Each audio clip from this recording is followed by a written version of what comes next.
like to call to order the March 3rd meeting of the Corte Madera Town Council. May I have a roll call, please? Councilmember Andrews, Present. Councilmember Beckman, Here. Councilmember Avazio, Here. Vice Mayor Casissa, Here. Mayor Thomas. Here. Like to report that we met for a closed session prior to this, and we have nothing to report out. Now we'd like to have you join me to salute the flag. I pledge allegiance to the flag of the United States, the republic for which it stands, one nation, indivisible, with liberty and justice for all.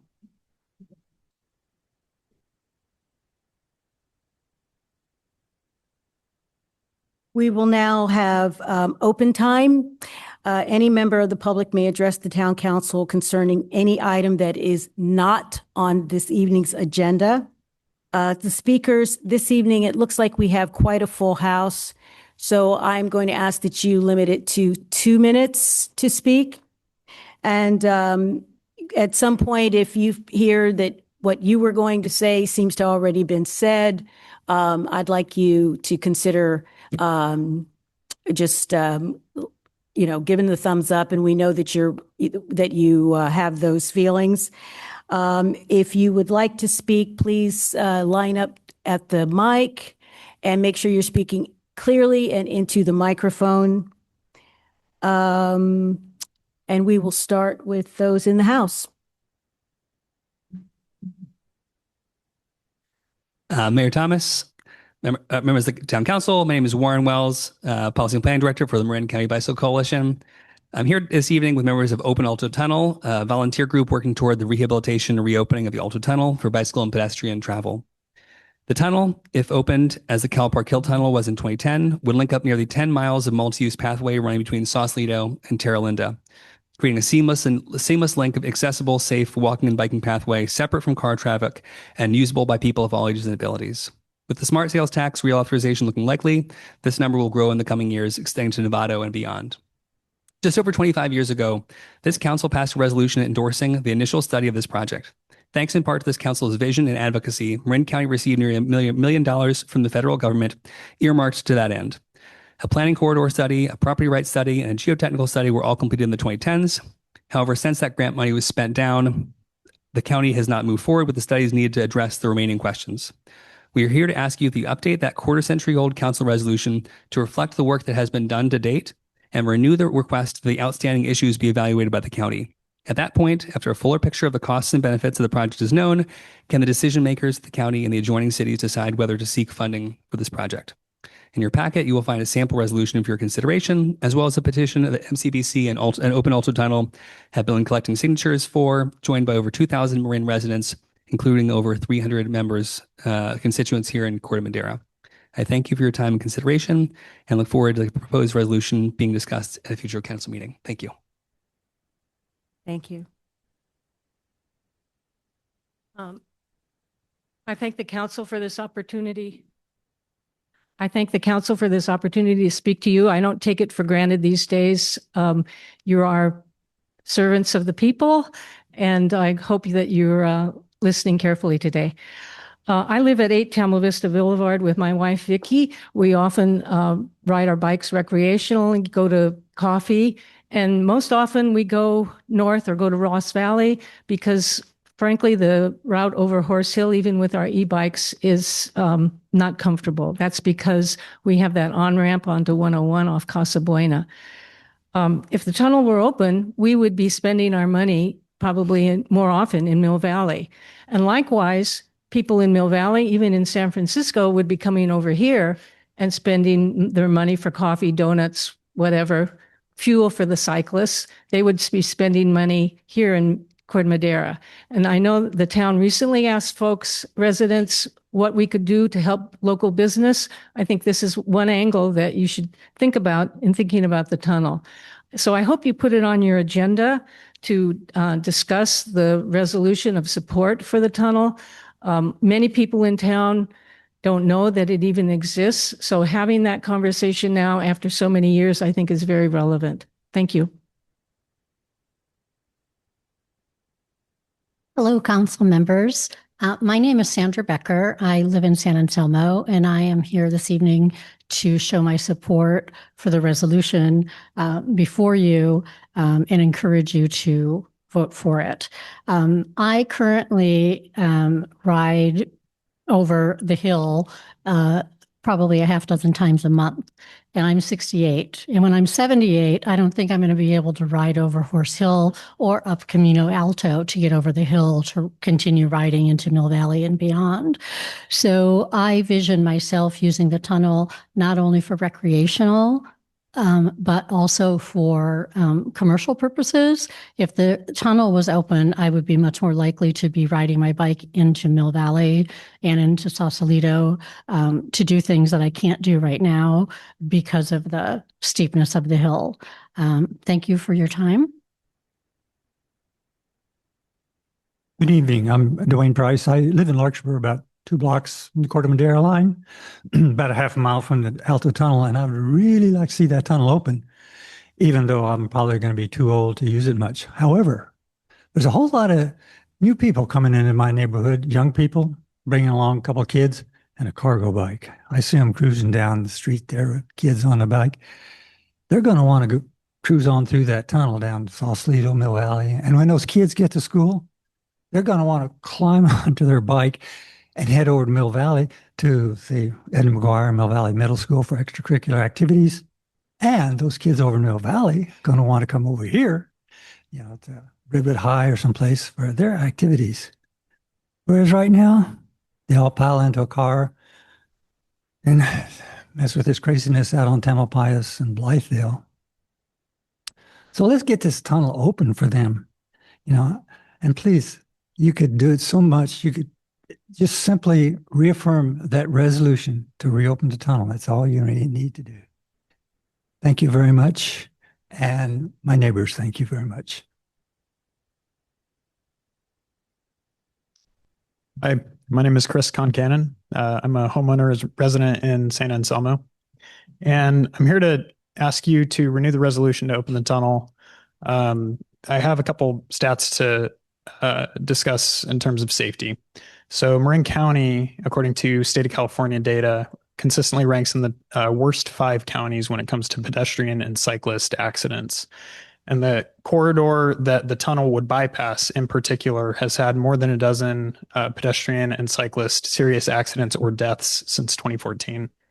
The reason this is so near and dear to me is I was one of those statistics. In 2024, I was hit by a car while commuting home from San Francisco, going up and over the hill.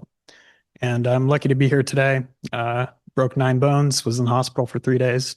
Had the tunnel been open, I would have taken the tunnel. I wouldn't have been hit by the car. So I'm here to ask you from a personal standpoint, please do us all a favor, make it safer for everybody, make it more enjoyable for everybody. Thank you.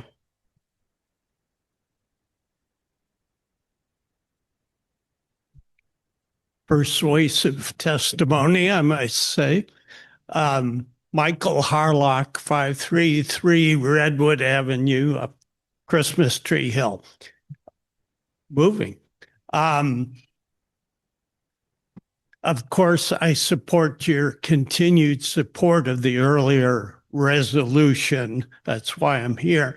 Let me introduce a couple of thoughts, though, that might be different.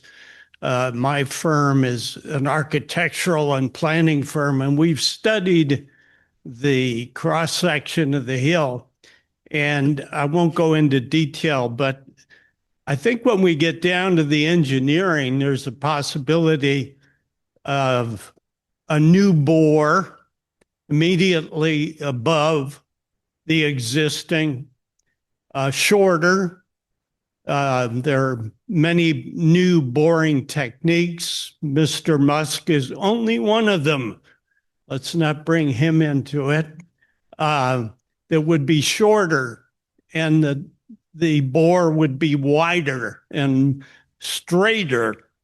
And anyways, there are engineering solutions that would make this new tunnel more attractive.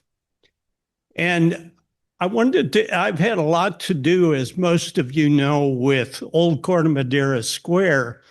And what we would be doing, I know there's some controversy, we would be bringing traffic of cyclists and pedestrians into Old Square in a way that would not add parking. And we all know that parking is being studied, and there's a limit to how much parking we can accommodate in Old Square. So this would bring cyclists and walkers into the square and further enliven it, which has been Thank you. my aim in the last 25 years. Thank you. Thank you.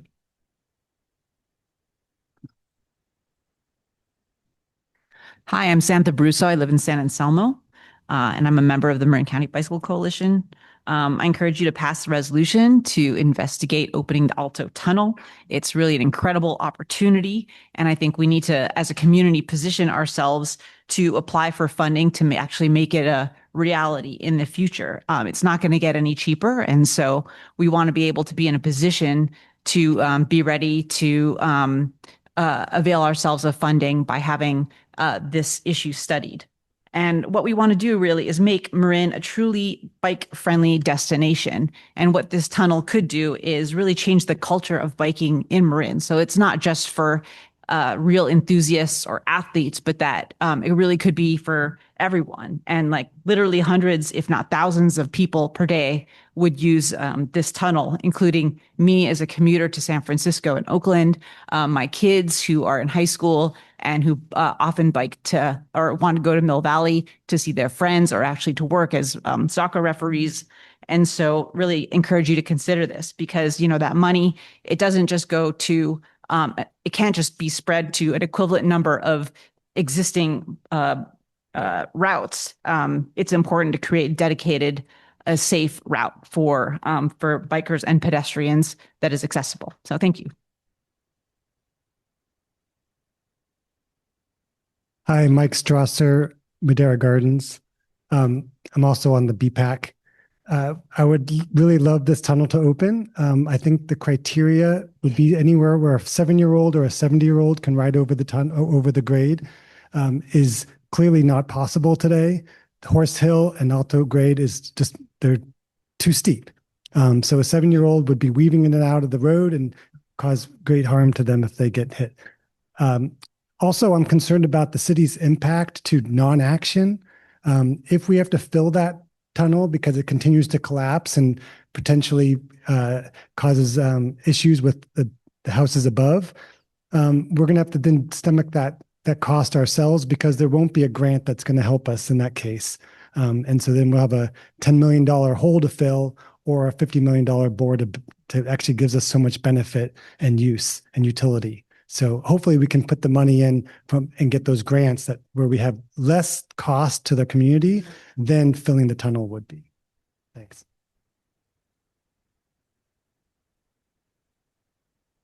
Hello, thank you for this opportunity to speak. I'm Lee Larson. I live in Mill Valley, and I oftentimes ride my bike through Corte Madera, but now I have grandchildren, and I would love to walk them or bike them through the Alto Tunnel.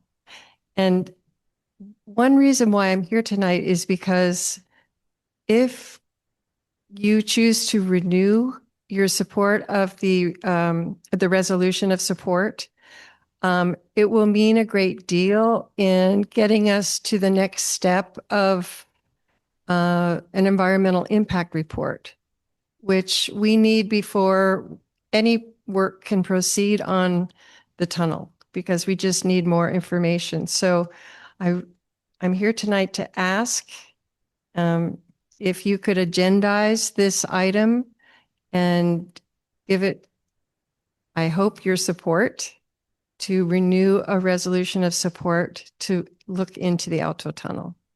Thank you so much. Hello, and thanks for giving us a chance to talk. I'm Don Herzog. Been resident Mill Valley for over 60 years.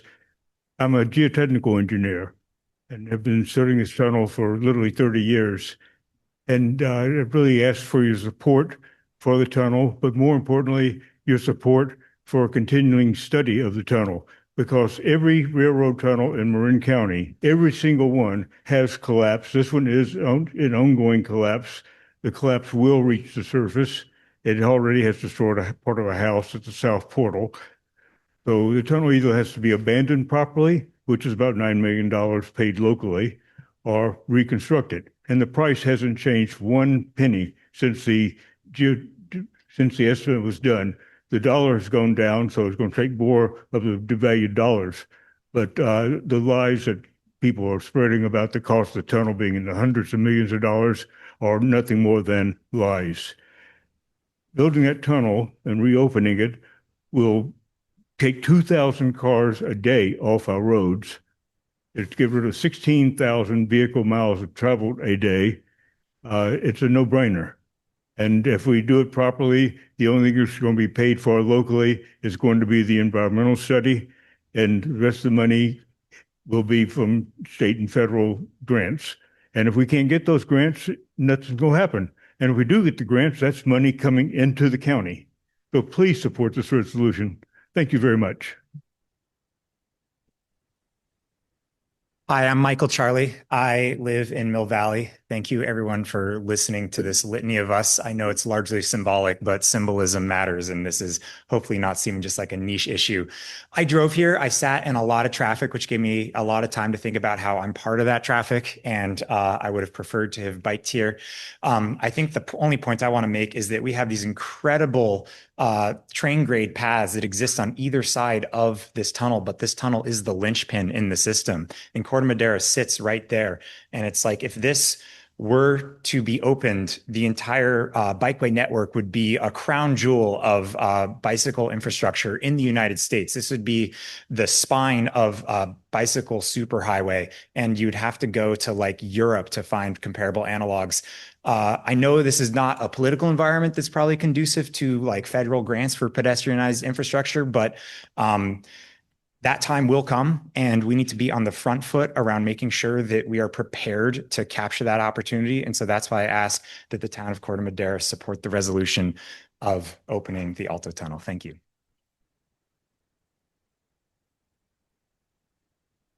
Good evening, Council. I'm Michael Gaspers. I live in Sausalito, and I currently commute to San Anselmo in my car, and with a lot of traffic going north in the evening. And I'm in full support of the resolution to open the Alto Tunnel. Currently, we have a direct route between Corte Madera and Mill Valley for automobiles. Can you imagine that not being the case? Can you imagine Highway 101 being closed between Corte Madera and Mill Valley? How terrible that would be. You would have to go all the way around in your car. And, imagine not even having any traffic, going the speed limit the whole way. That would still be an incredible drag to do in your car instead of having a direct route. Well, it's even worse for bicycles because you have to go over a hill or either hill.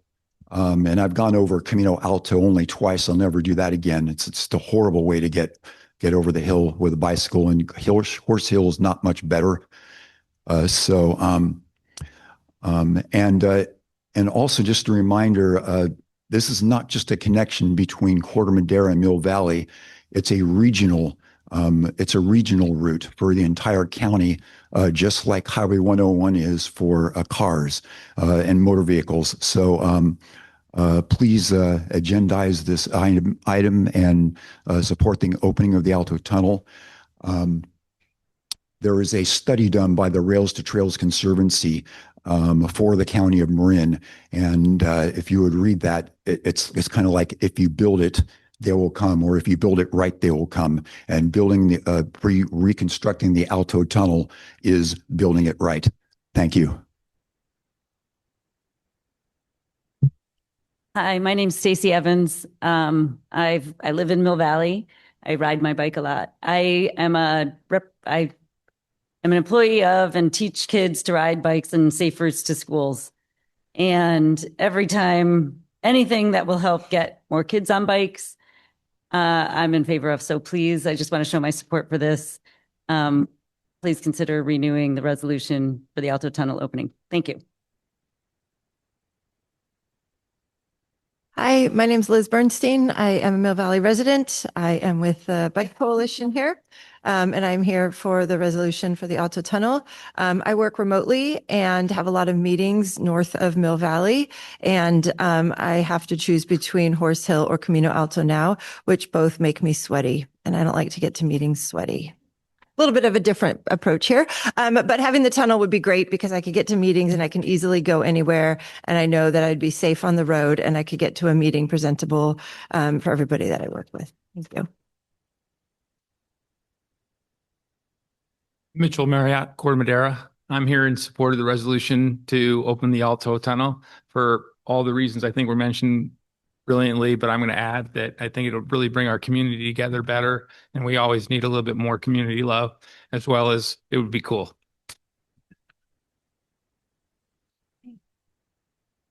Do we have any others in the room? All right. Anyone online? We have a couple hands raised. right. We're going to start with Roy Wolford. Go ahead, Roy. Yeah, good evening. This is a message to all the folks that support the Alto Tunnel and bicycling. And bicycling's terrific. It can be a healthy activity. But are any of you aware, or are all of you aware, you will all be aware now, that there was some tremendous flooding of this community in the first of the year? A lot of damages from tidal flooding. And the town is going to be faced with a 90 million minimum, probably more like 120 million to 160 million dollars to build levees and berms to protect the town from flooding, and particularly eastern Corte Madera. So a suggestion to all of you who want the tunnel opened up, the Alto Tunnel, each of you Excuse me, raise Roy. at least Roy. $5 million. Yes. Please address the council and not the other speakers. Thank you. Okay, thank you. Council, please make the Alto people supporters very aware of what's happened in Corte Madera, what's going to happen, what needs to be spent, and that they should take it upon themselves to raise all the funds needed to open and maintain the Alto Tunnel. Thank you. All right. Do we have anyone else online? Yes, we have 3 other hands raised from attendees online and 2 emailed public comments. Next is Zachary Loabell. Hello. Thank you so much for this opportunity to speak. I'm going to repeat a lot of what has been said here before. I just wanted to mention it as a resident of Corte Madera. So my name is Zach Lobel. I live on the base of Camino Alto on Corte Madera Ave, backing up to Montecito. My back porch looks out onto the trail that would lead to Alto Tunnel. I'm on Zoom because we just welcomed our daughter 2 weeks ago, so I'm at home with her. But I'm an avid cyclist. We're a single car household. My e-bike and regular bike are my primary transportation while my wife drives. I sometimes commute to San Francisco by bike and ferry, and I also avoid the southbound side of Camino Alto, either by detouring over Chapman or Horse Hill, which both feel quite a bit safer. Having the tunnel open would provide a direct, flat, and safe connection between Corte Madera and Mill Valley. It would make trips like that far more practical for people like me who want to get around without driving. As such, I encourage the town to renew its resolution in support of the Alto Tunnel project. Thank you so much for this opportunity to speak. Should I ask him to submit his comments by email? I think that would be great. Yes. Mr. Lobel, could you please submit your comments by email because we lost you near the end, please. Sure. I'll send an email as well. Thank you. Thank you very much.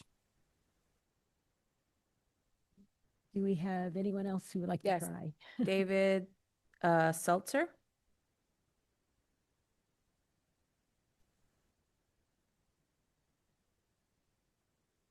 Go ahead, David.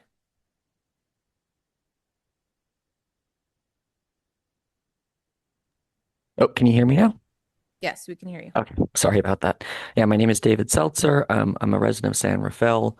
I'm an avid bike rider and a bike commuter, and I've very much benefited from the opening of the Cal Park Tunnel between Larkspur and San Rafael. And I just wanted to say how wonderful that's been having that direct connection and allowing me to bike commute regularly in a way that I would otherwise have to drive.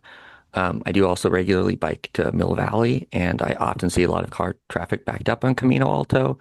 And I feel like the Alto Tunnel would also provide a very similar potential benefit for those local trips for myself and for, I think, a lot of other people who currently don't ride. As people have said, biking over Camino Alto for inexperienced folks or folks of different ability levels is just not viable in a way that the tunnel would be.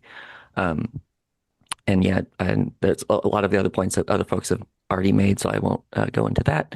But just also to say, too, that I had the benefit of growing up in Eugene, Oregon, a super bike-friendly community, and the opportunity of having better connected bikeways for kids and people of all, ages and ability levels is just huge. It just, having these two paths on either side of Camino Alto joined together in a way would just create such a wonderful network, such a how to say, just such a, asset to the community, to the larger county, for people being able to choose active transportation and not having this barrier that currently exists. So yeah, thank you for your time. I appreciate it. And yeah, please support this resolution.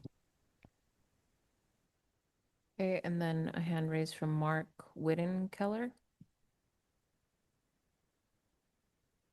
Thank you. Yes, this is Mark Whittenkeller, and I'm a resident of Central Marin for years and years. I lived in Corte Madera for a short time, about 10 years ago, and I've been following this closely and very interested in it. The staff at Corte Madera has extraordinary skill and also going after grants and including Caltrans grants. Also the SB1 Road Repair and Accountability Act funds that the town has been very successful at acquiring for infrastructure projects specific to roadways. So I wanted to congratulate the town and the town staff for their successes at that. I am actually here to support the city resolution to support the Alto Tunnel. And I would ask that all members of the council consider that and give us the opportunity to connect these two extraordinary communities. Corte Madera and Mill Valley would have some really terrific connections. I personally do bike, and so that's also the reason I'm in this. Is it would be a wonderful ad and to continue the legacy that was started with the Rails to Trails that was completed between Sausalito and Mill Valley in the 1970s and 80s. And it would just be a wonderful legacy for the leadership on the town council to give to the next generations. Thank you.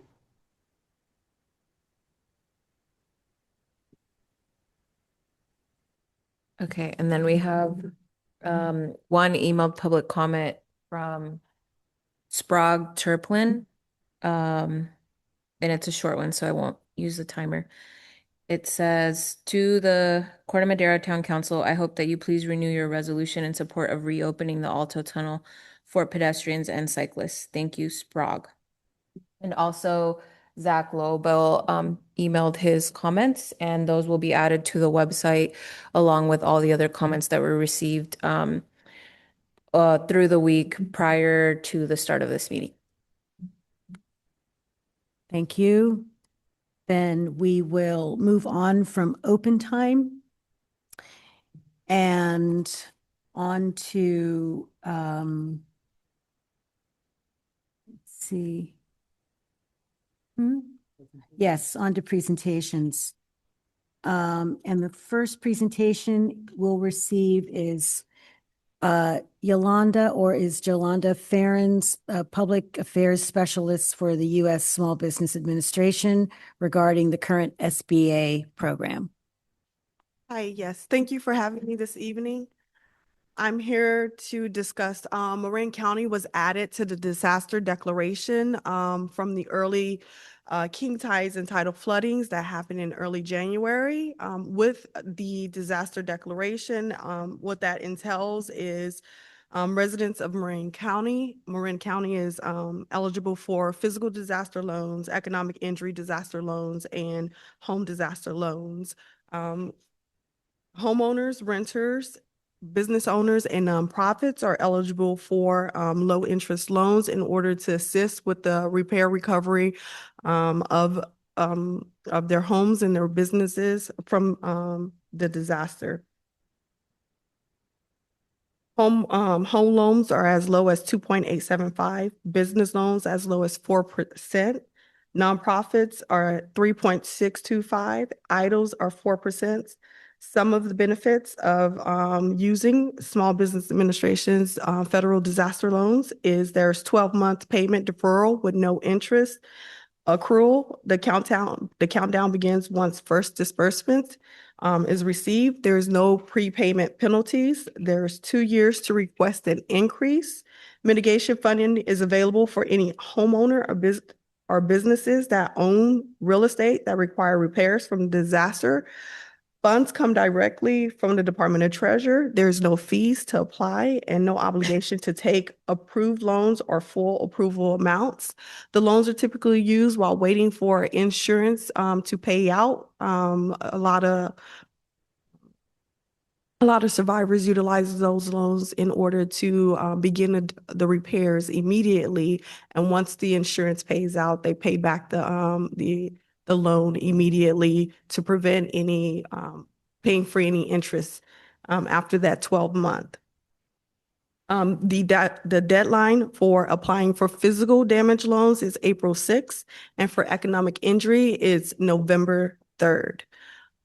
There is a disaster loan outreach center that will be opened up in Corte Madera in the town here. It actually will be here starting next week, Monday on March 9th through the Friday, March 13th. And the hours of operation will be 10:30 a.m. to 7 p.m. Actually, if I'm not mistaken, I think Corte Madera will be for Monday and Tuesday, it'll be 10:30 a.m. to 6 p.m. And then Wednesday, Thursday, Friday, it'll be 10:30 a.m. to 7 p.m. Apologies for that incorrection earlier. But other than that, that's all I have right now. I'm open to answer any questions that you may have. Is there any questions?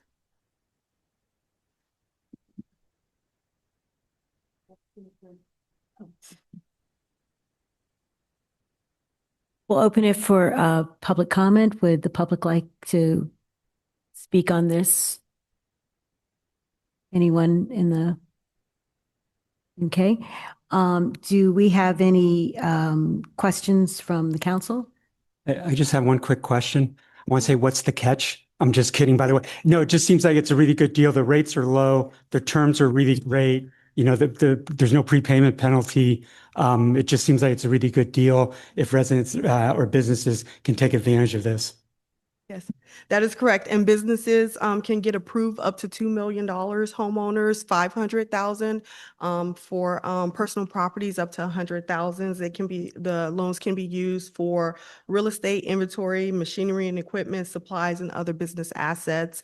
A lot of businesses, the reason why there is a longer time for economic injury disaster loans is because it does take a lot of business to realize that they were affected by everything being closed during the time of that flooding. And so the loans does help to kind of path them off from that year and gives you time to restock inventory and get back into the green. So Just what's the turnaround time when somebody applies? so each applicant is different. I will tell you that. Please, please, please, it doesn't hurt to apply. There's no penalty to apply. You don't even have to take the loan if they come back and say this is what it is. But typically it is seen for a 3-week time frame. But each applicant is different. Okay, thanks. Okay. And Adam? No, I just wanted to thank Jolanda for coming tonight. I think it's great that you're here to answer questions from the council. Also, we did put out information to everybody who is part of our shoreline engagement effort, everybody who filled out a damage assessment form. We put those out in January, so we emailed them earlier, well, it was yesterday, to come and listen to your presentation this evening. So hopefully some of them are online. And as well, just accommodating and making sure, I think it was Councilmember Casisa who recommended when you first came out with the disaster loan outreach centers, it was Sausalito. I think there was one up in the county further north in Centerfell. But also accommodating us and bringing that center here in Corte Madera starting next week. So that's really great for our residents and folks who may, business owners who may need that assistance to come very much closer to home. Yes. So, Thank you guys so much for accommodating us and working with us as we help assist the residents of Corte Madera. And just to get it out there, it's also for the counties include Contra Costa, Del Norte, Mendocino, San Francisco, Siskiyou, Sonoma, and Trinity, along with Humboldt and Marin County being the primary counties. I have one quick question for Adam. If we pass this along to Larkspur, Mill Valley, just because I'm looking more, especially Larkspur, no got hit, Mill Valley partially got hit, even though they may be covered in Southern Marin. well, so we've only directed our specific messaging to Corte Madera residents or those who had signed up, but I know OEM has put out a bunch of messaging regarding all the disaster loan outreach centers that are set up throughout the month and all the deadlines. Information. Right, thanks. And if I may speak, there are 3 of us public affairs that are out in the area. We are going to all of the council meetings and the Chamber of Commerce and in any events and meetings. If there is anything, we're happy to pop up in the area, bring a customer service representative with us. But we are attending all of the cities in the county. Jim. Let me see. Did I mishear that the interest rate is 2 point something or other? It is as low as 2.875 for homeowners and renters.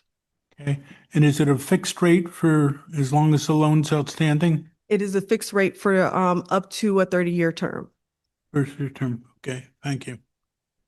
Thank you so much. This is great information. Are there there's no other questions from the council? All right. Thank you for your time. Thank you so much. So with that, we'll move on to our second presentation, which is from the Principal Planner, Jillian Zieger of the Marin Housing Working Group.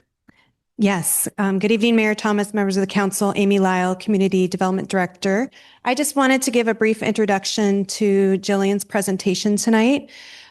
She leads our housing working group, and I just want to say how amazing it is at the staff level.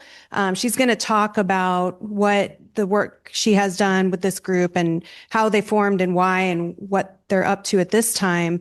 But I will say it's a moving target when it comes to state law and housing.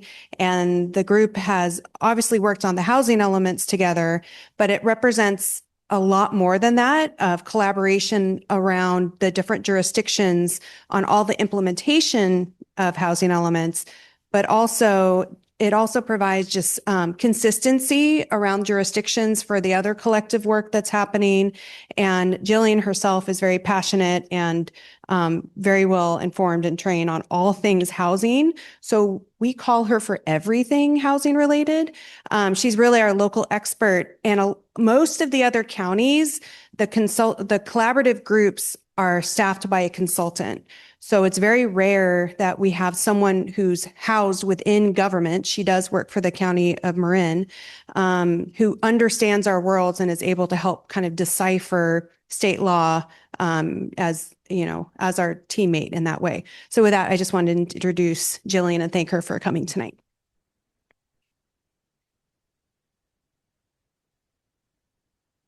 Thank you, Amy. That was quite an introduction. So yes, I'm Jillian Zeiger. I'm a principal planner in the Marin County Community Development Agency in the Housing Division.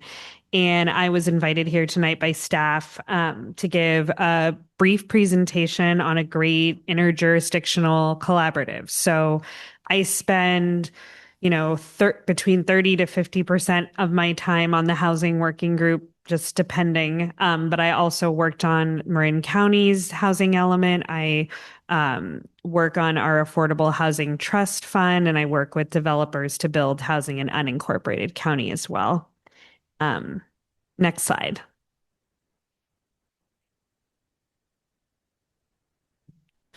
So I'm going to give an introduction to the Housing Working Group. I'm going to talk about what projects we've worked on to date, as well as what we have lined up for our 2026-27 work program and how that relates to some of the programs in Corte Madera's housing element.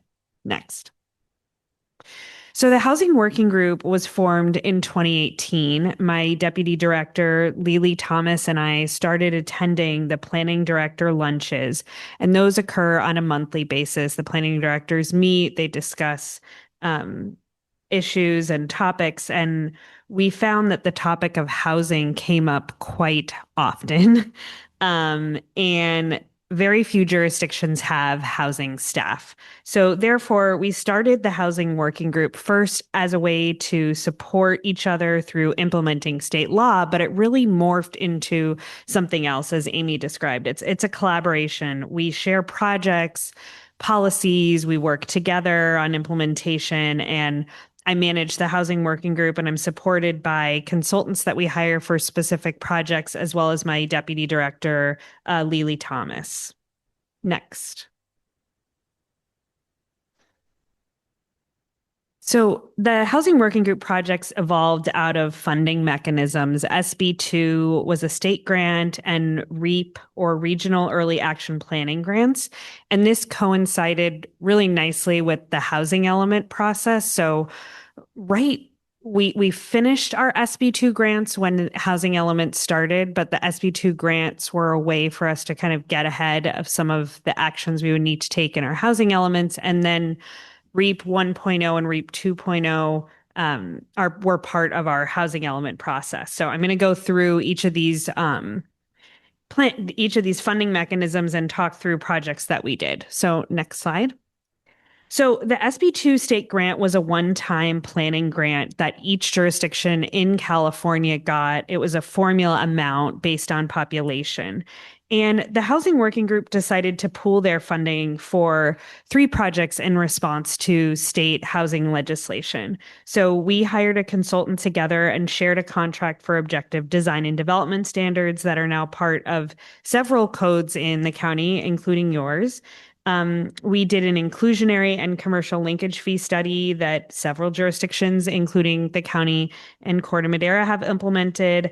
And finally, we started working together on ADU development by working with the Community Planning Collaborative on a robust website. And I have to say that we saved a lot of time and money working together on this. The scopes and the fees for this work were much lower than they would have been per jurisdiction because we pooled our resources, and it really set everyone up nicely for the housing elements. We had data together. A lot of jurisdictions went through a rezoning process or laid the groundwork for rezoning before the housing element started. So that was helpful. Next. So the Regional Early Action Planning Grant, that was a grant allocated to each ABAG county. So this was a regional grant meant to help jurisdictions work together on their housing elements. And it was nice because it was given to the Housing Working Group. There were some counties, including Contra Costa County, Alameda County, Solano County, that hadn't been meeting as a group, that hired consultants to do that work for them. So it was nice. It was kind of a natural fit for us to receive this funding, and we worked together on our housing elements. So we use these funds to support translation of documents, translation at meetings. We all worked with a consultant together, sharing the affirmatively furthering fair housing section of the housing element, which, as you may remember, was a very robust section of the housing element. And we hired a consultant to help jurisdictions with housing element outreach, as well as one for visualization services. And we used the remainder of our REAP 1.0 dollars to merge with the ADU Center of Napa Sonoma and just have a more robust ADU support besides our website. Next. So REAP 2.0 was allocated to counties in a similar manner, but to implement housing elements at the intersection of affirmatively furthering fair housing, infill development, and reducing vehicle miles traveled. So we did additional objective design standards work, including videos, and we created an additional building type. We are still working through these dollars. We're about halfway through an affordable housing impact fee study. We did a developer forum focused on infill sites, the Infill Builders Forum. We've done a lot of work together on fair housing outreach and education, fair housing of Northern California. Fancy created some FAQs for us to use for our ADU homeowners. They've also done webinars and trainings. And we also finally did a study of incentives to build more affordable housing. And these projects align with several of your housing element programs, including fair housing training and just generally facilitating affordable housing development. Next slide. So in addition to the grant dollars, we've worked together on other projects. We worked on Rooted in Marin, which was presented to your town council last year by our Partnership for Bay Future Fellow, Chris Logan. And we are gathering interest in a multi-jurisdictional rent registry. I believe that's something that your council was interested in when we presented Rooted in Marin, and this generally aligns with your, as well as most jurisdictions' tenant protection programs and their housing elements. As you know, the ADU Expo was hosted at your town hall. That was really successful. A couple of the pictures on this presentation are from there. And then finally, Lily and I provide general technical assistance to help jurisdictions answer questions about affordable housing entitlements and funding.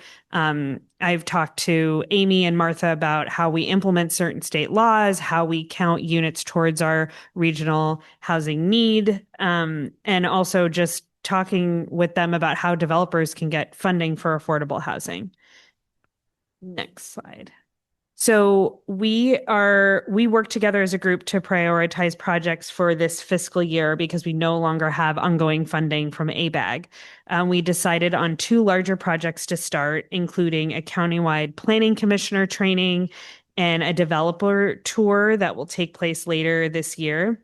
And we will also provide housing element technical assistance as needed, which could include questions about how we could implement our programs collectively, or just working through state laws as we know they keep coming related to our housing element. So it's been a pleasure working with Corte Madera and all of the other jurisdictions, and I'm happy to answer any other questions from your council. Thank you. Thank you so much. That was very informative. Do we have any questions from the council? I just have a couple. Developer tour, what would that be? So we had the Infill Builders Foundation, which is a nonprofit organization, do a developer forum, and it was with affordable housing developers as well as market rate developers. And we talked through, what does it take to build housing and affordable housing in Marin? And the next step would be to have a tour. So developers would go around to different housing element sites in jurisdictions, and the jurisdiction staff would be able to answer questions about those sites.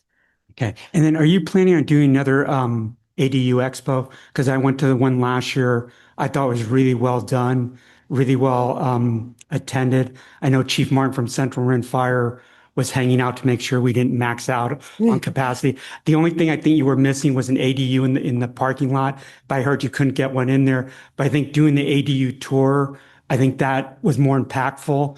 It was more visualization because you could actually see how people did ADUs in various manners. Is that on the drawing board? Yes. That was such a great success, and we were thinking of doing it at the Civic Center, but I've actually had jurisdictions come forward and say, we want it at our jurisdiction this time because it was just so successful. The ADU Center is oversubscribed. Like, Marin residents are so excited about building ADUs, and we want to make sure that we have enough funding to support them.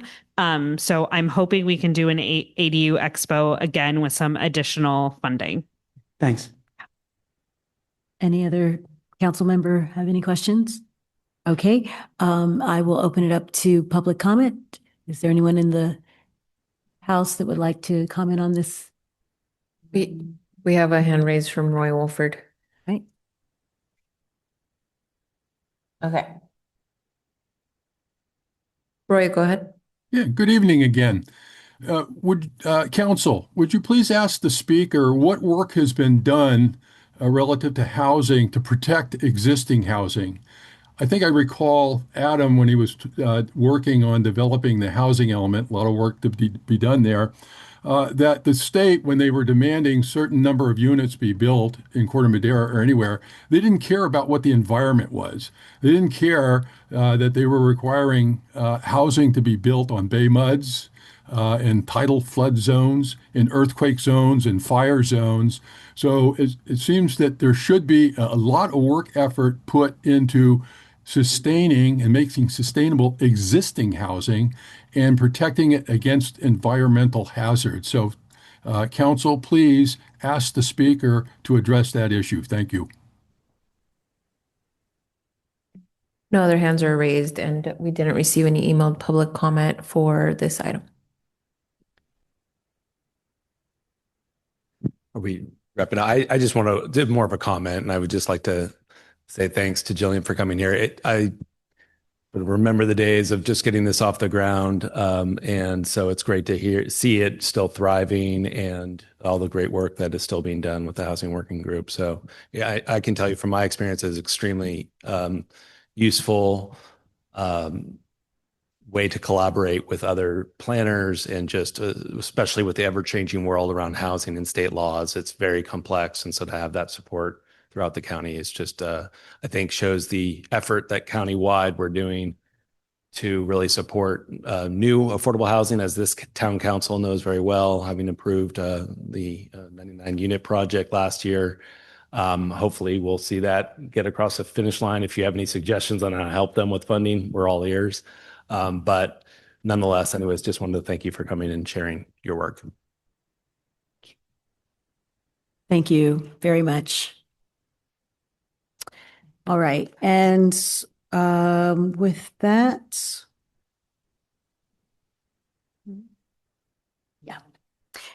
we'll move on to the consent calendar. The purpose of the consent calendar is to group items together which are routine or have been discussed previously and do not require further discussion. They will be approved by a single motion. Any member of the public may comment on the consent calendar. Town council, town staff, or the public may request removal of an item from the consent calendar. Do we have public comment on the consent calendar? We do not have hands raised from attendees online. We didn't receive emailed public comment, and we also didn't receive any requests from members of the public to pull any items from the consent calendar. All right, thank you. Do we have any comments on this consent calendar from the council? I just want to pull 4A. Okay, and what was that? Okay, so we'll say 4A. And then does anyone have anything else they want to pull? And I'll move that we approve 4B through 4D of the consent calendar. Second. Okay. Councilmember Andrews? Yes. Councilmember Beckman? Yes. Councilmember Ravazio? Yes. Vice Mayor Casissa? Yes. Mayor Thomas? yes, Thank you. The motion carries. On 4A, I have a suggestion. Instead of having questions, maybe if we can just maybe table this till the next meeting, because we have a few young kids here that probably have to go to school tomorrow. So I'd rather just see if we can table this and then till the next meeting and then raise the questions at that time. I just think for efficiency, she's smiling already. And they're all smiling and to kind of get them out of here at a reasonable time. Sure. So if I can make the motion to go ahead and table 4A to the next meeting. It would be to continue that item to the next meeting on the agenda. And is there any, I'll second it. Just to yes, to continue it. continue it. Yeah, so I'll revise the motion to continue 4A to the next meeting. And I'll second that. Councilmember Andrews, Yes. Councilmember Beckman, Sure. Councilmember Ravazio, Yes. Vice Mayor Casissa. Yes. Mayor Thomas. Yes. Thank you. The motion carries. Right. Thank you. So now we move on to public hearings.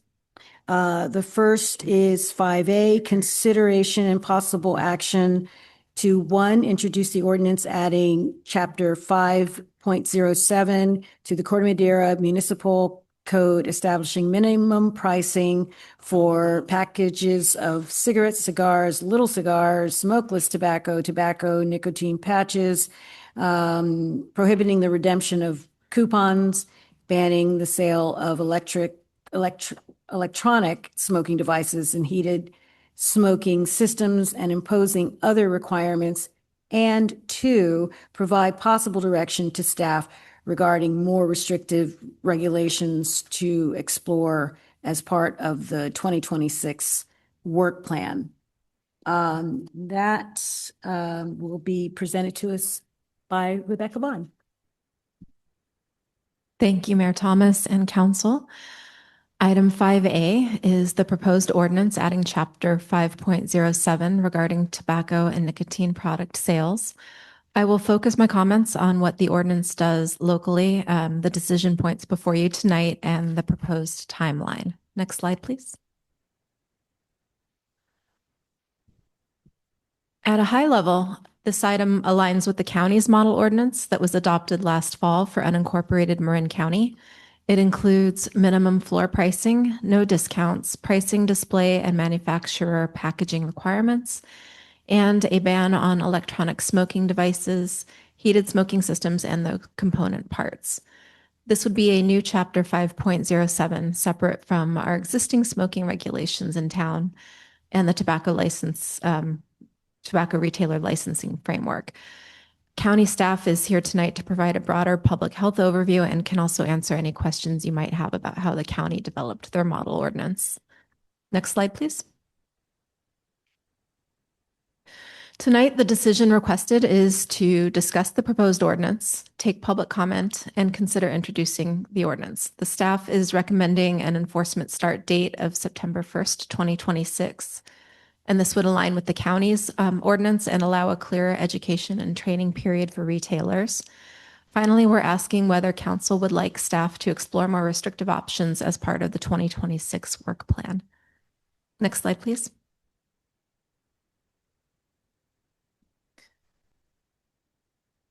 This ordinance as it's proposed, has three main components.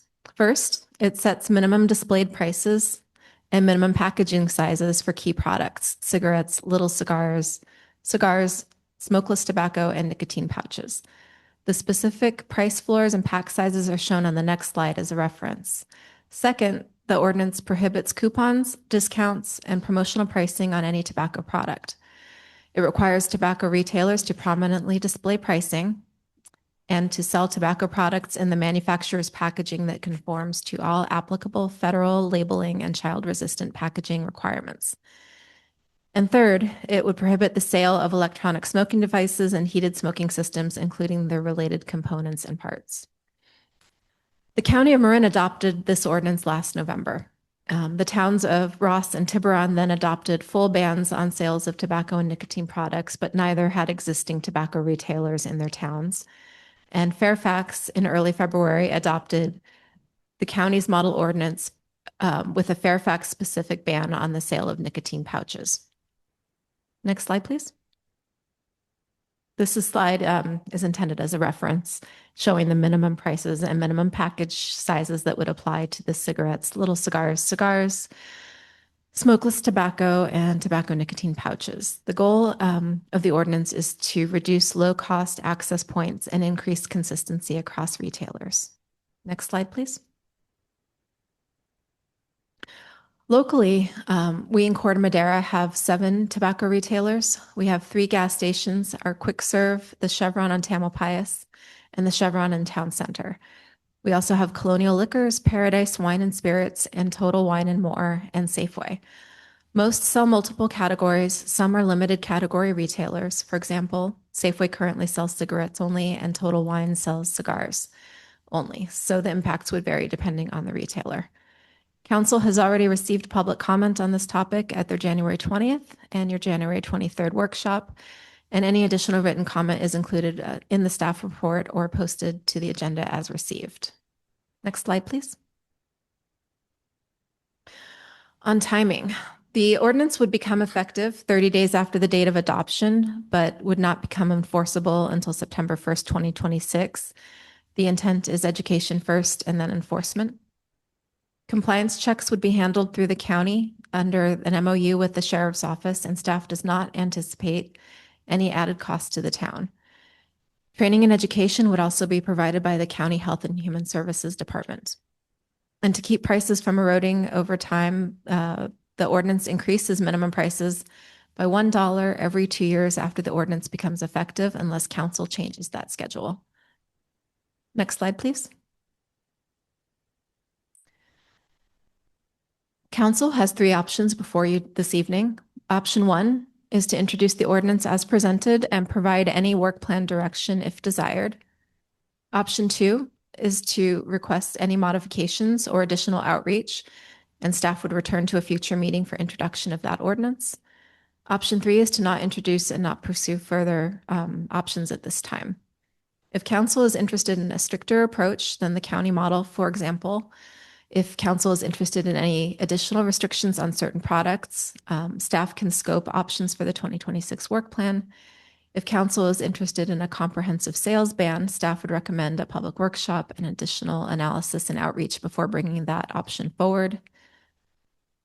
And next slide, please. This concludes staff's summary of the ordinance, and we're available for any questions at this point. And then Anita Renzetti from the County of Marin will continue the presentation from a public health perspective and to speak on the county's model ordinance. Thank you. Thank you. Good evening, Mayor, council members, community members, students. I wanted to thank you for this opportunity to speak tonight. I'm Anita Renzetti, as Rebecca mentioned, and I'm here on behalf of the Marin County Health and Human Services Department. We are here to provide information about how cities across Marin are helping to protect young people from nicotine addiction and to reduce tobacco-related harm. I know quite a bit about tobacco-related harm because I lost my husband to a tobacco-related cancer. It only took 10 months for him to die at age 51, and his daughter was 14 years old. So I have a lot of feelings about this, but I'm here tonight to educate and to inform. Marin has made tremendous progress over the past years, but youth access to nicotine, especially vapes, remains a serious and growing concern. Ordinances that were recently adopted in 4 jurisdictions in Marin strengthen protections for our youth and support healthier communities across the county. Next slide, please. Marin has long been a statewide leader in tobacco prevention. Across the county, we've provided support through the Youth Advocacy Committee, the Smoke-Free Marin Coalition, and local policy leaders to adopt smoke-free rules, like, the secondhand smoke in multi-unit housing is an example, remove the flavored products from stores, and end tobacco sales in any stores that have pharmacies. These policies have reduced exposure, shifted community norms, and helped prevent countless young people from becoming addicted. The leadership is something Marin should be proud of. But even with these strong policies, the tobacco and nicotine landscape continues to evolve, and new challenges require updated solutions. Next slide. Despite decades of progress, tobacco remains one of California's most costly and deadly public health challenges. Each year, smoking kills about 40,000 Californians. The financial toll in California is staggering, more than $18 billion annually in healthcare costs and low productivity. And we know that every dollar invested in tobacco control saves the state more than $200 in healthcare costs down the line. Importantly, this burden, it's not shared equally. People living in poverty, Black Americans, LGBTQ youth, and low-income communities experience higher rates of tobacco-related harm. These inequities persist even in counties like ours with strong prevention programs. That's why continued action is so important. Next. One of the most urgent challenges we face today is youth vaping. This is not the nicotine of past generations. Modern vapes deliver far higher nicotine levels, often in sweet flavors and discrete devices that are easy to hide, and they're addicting a whole new generation. With the help of well-funded tobacco lobbyists, such as the California Fuels and Convenience Alliance, and a lot more marketing money than we have. In Marin, nearly half of 11th graders report vaping. 1/3 use nicotine products regularly. And almost 3/4 of these youth say vapes are easy to get. For example, they can have an older friend, a sibling, or even a stranger in the parking lot can go and purchase the products for them if they're conveniently located. Meanwhile, local schools collected 388 vapes last year. This is just an example of 2 of the 388 vapes that I received in the picture from MCOE. That tells us that youth are accessing unregulated high nicotine devices that are widely available despite existing laws. Nicotine exposure harms developing brains. It affects attention span, learning, and impulse control.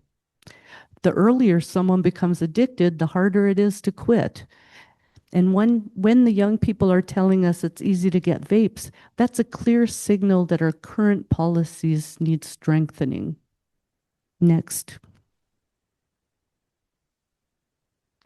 Youth use newer nicotine products like vapes at an alarming rate, and they're far more potent than cigarettes. This graphic shows that the different kinds of vape devices can supply the nicotine equivalent of 37 cigarettes, that's like 2 packs, and then if you look all the way across to 590 cigarettes, which is about 30 packs of cigarettes. So teens who vape, they don't know how much they're ingesting. They don't know how much they've already vaped, unlike a smoker where you can count the cigarettes. So they often keep puffing away until they're sick, and they can end up in the emergency department. Next. One of the most effective strategies for reducing youth tobacco use is increasing the price of these products. When tobacco and nicotine products are cheap, young people can easily experiment and become addicted. Minimum price laws prevent the industry from using discounts, coupons, and ultra-cheap products to attract youth. We've seen this work in other communities. In Oakland, for example, 20 months after adopting a minimum price law, the cigarette sales dropped by 15%, and retailer compliance reached nearly 98%. All of this without boosting the sales in surrounding communities.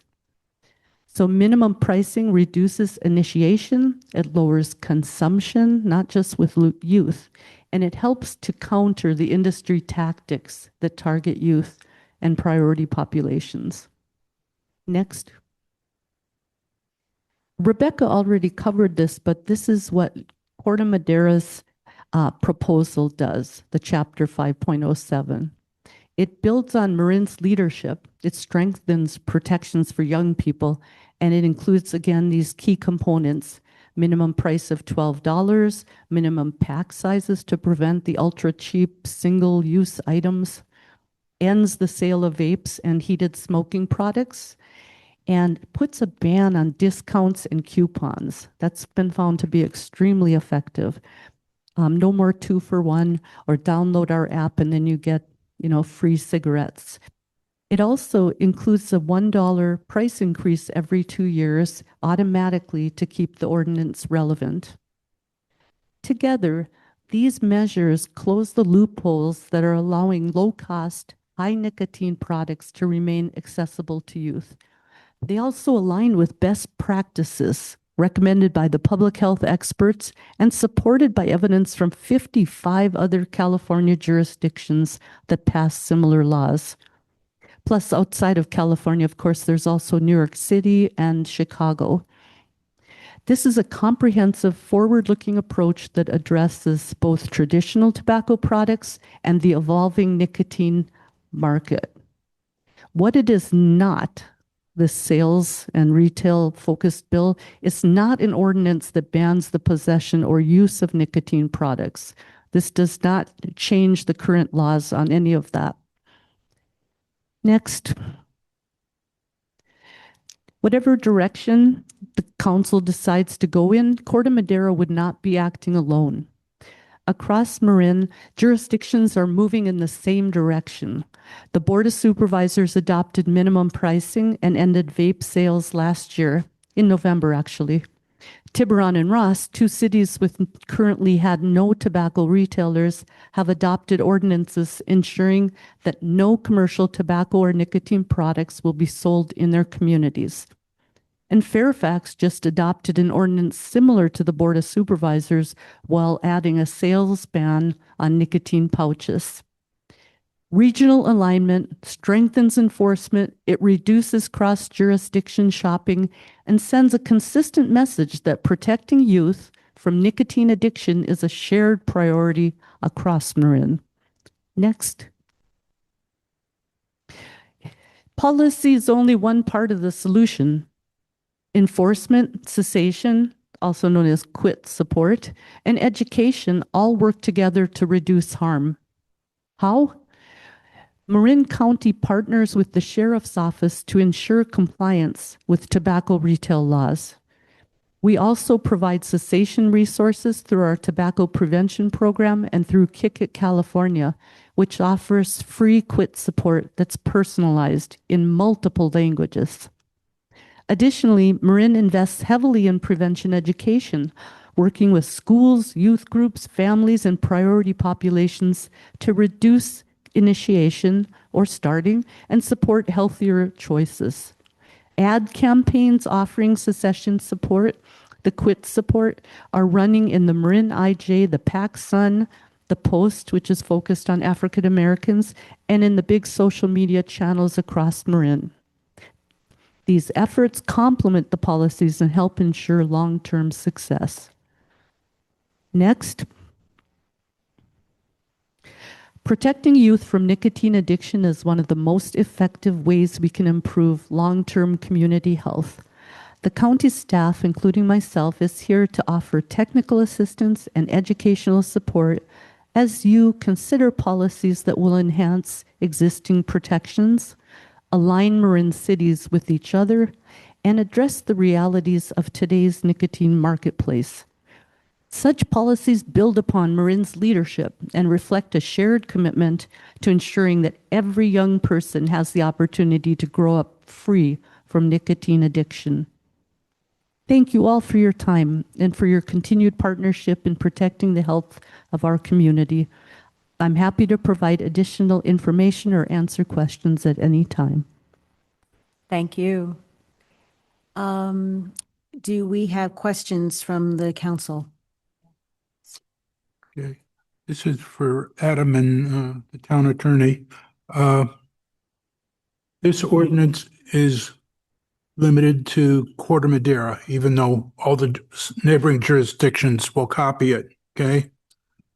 But in the ordinance, it reads Chapter 5.07.060. It reads the Director of the Department of Health and Human Services. Who on town staff is our Director of Health and Human Services?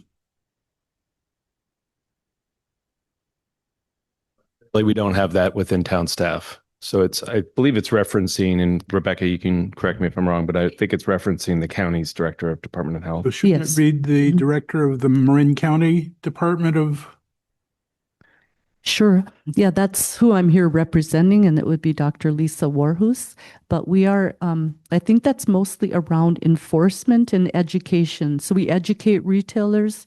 We have work group meetings with retailers, And we handle, with the sheriff's office, I supervise the sheriff's office going out and doing compliance checks at all the stores across Marin, visiting at least once a year, often more than once. And we will be continuing to do that. So the burden for educating and enforcing is on the county because we have a memorandum of understanding and it's funded through a different pot of money. So that would not impact the cities. Right, but I'm talking about this ordinance Yeah. is for the town of Corte Madera, Yeah. referencing a body that is not. Yeah. I'll try to answer that, Councilmember Andrews. So we do have an MOU with the county. They are essentially our public health agency. Okay. And so this actually reads correctly in terms of they may enforce the chapter. We do rely on the Marin County Public Health for enforcing many of our public health regulations throughout the town. And so I think it works as written in here, but we could sort of add the county, make it clear that it's a county position in the language, if that's helpful. Okay.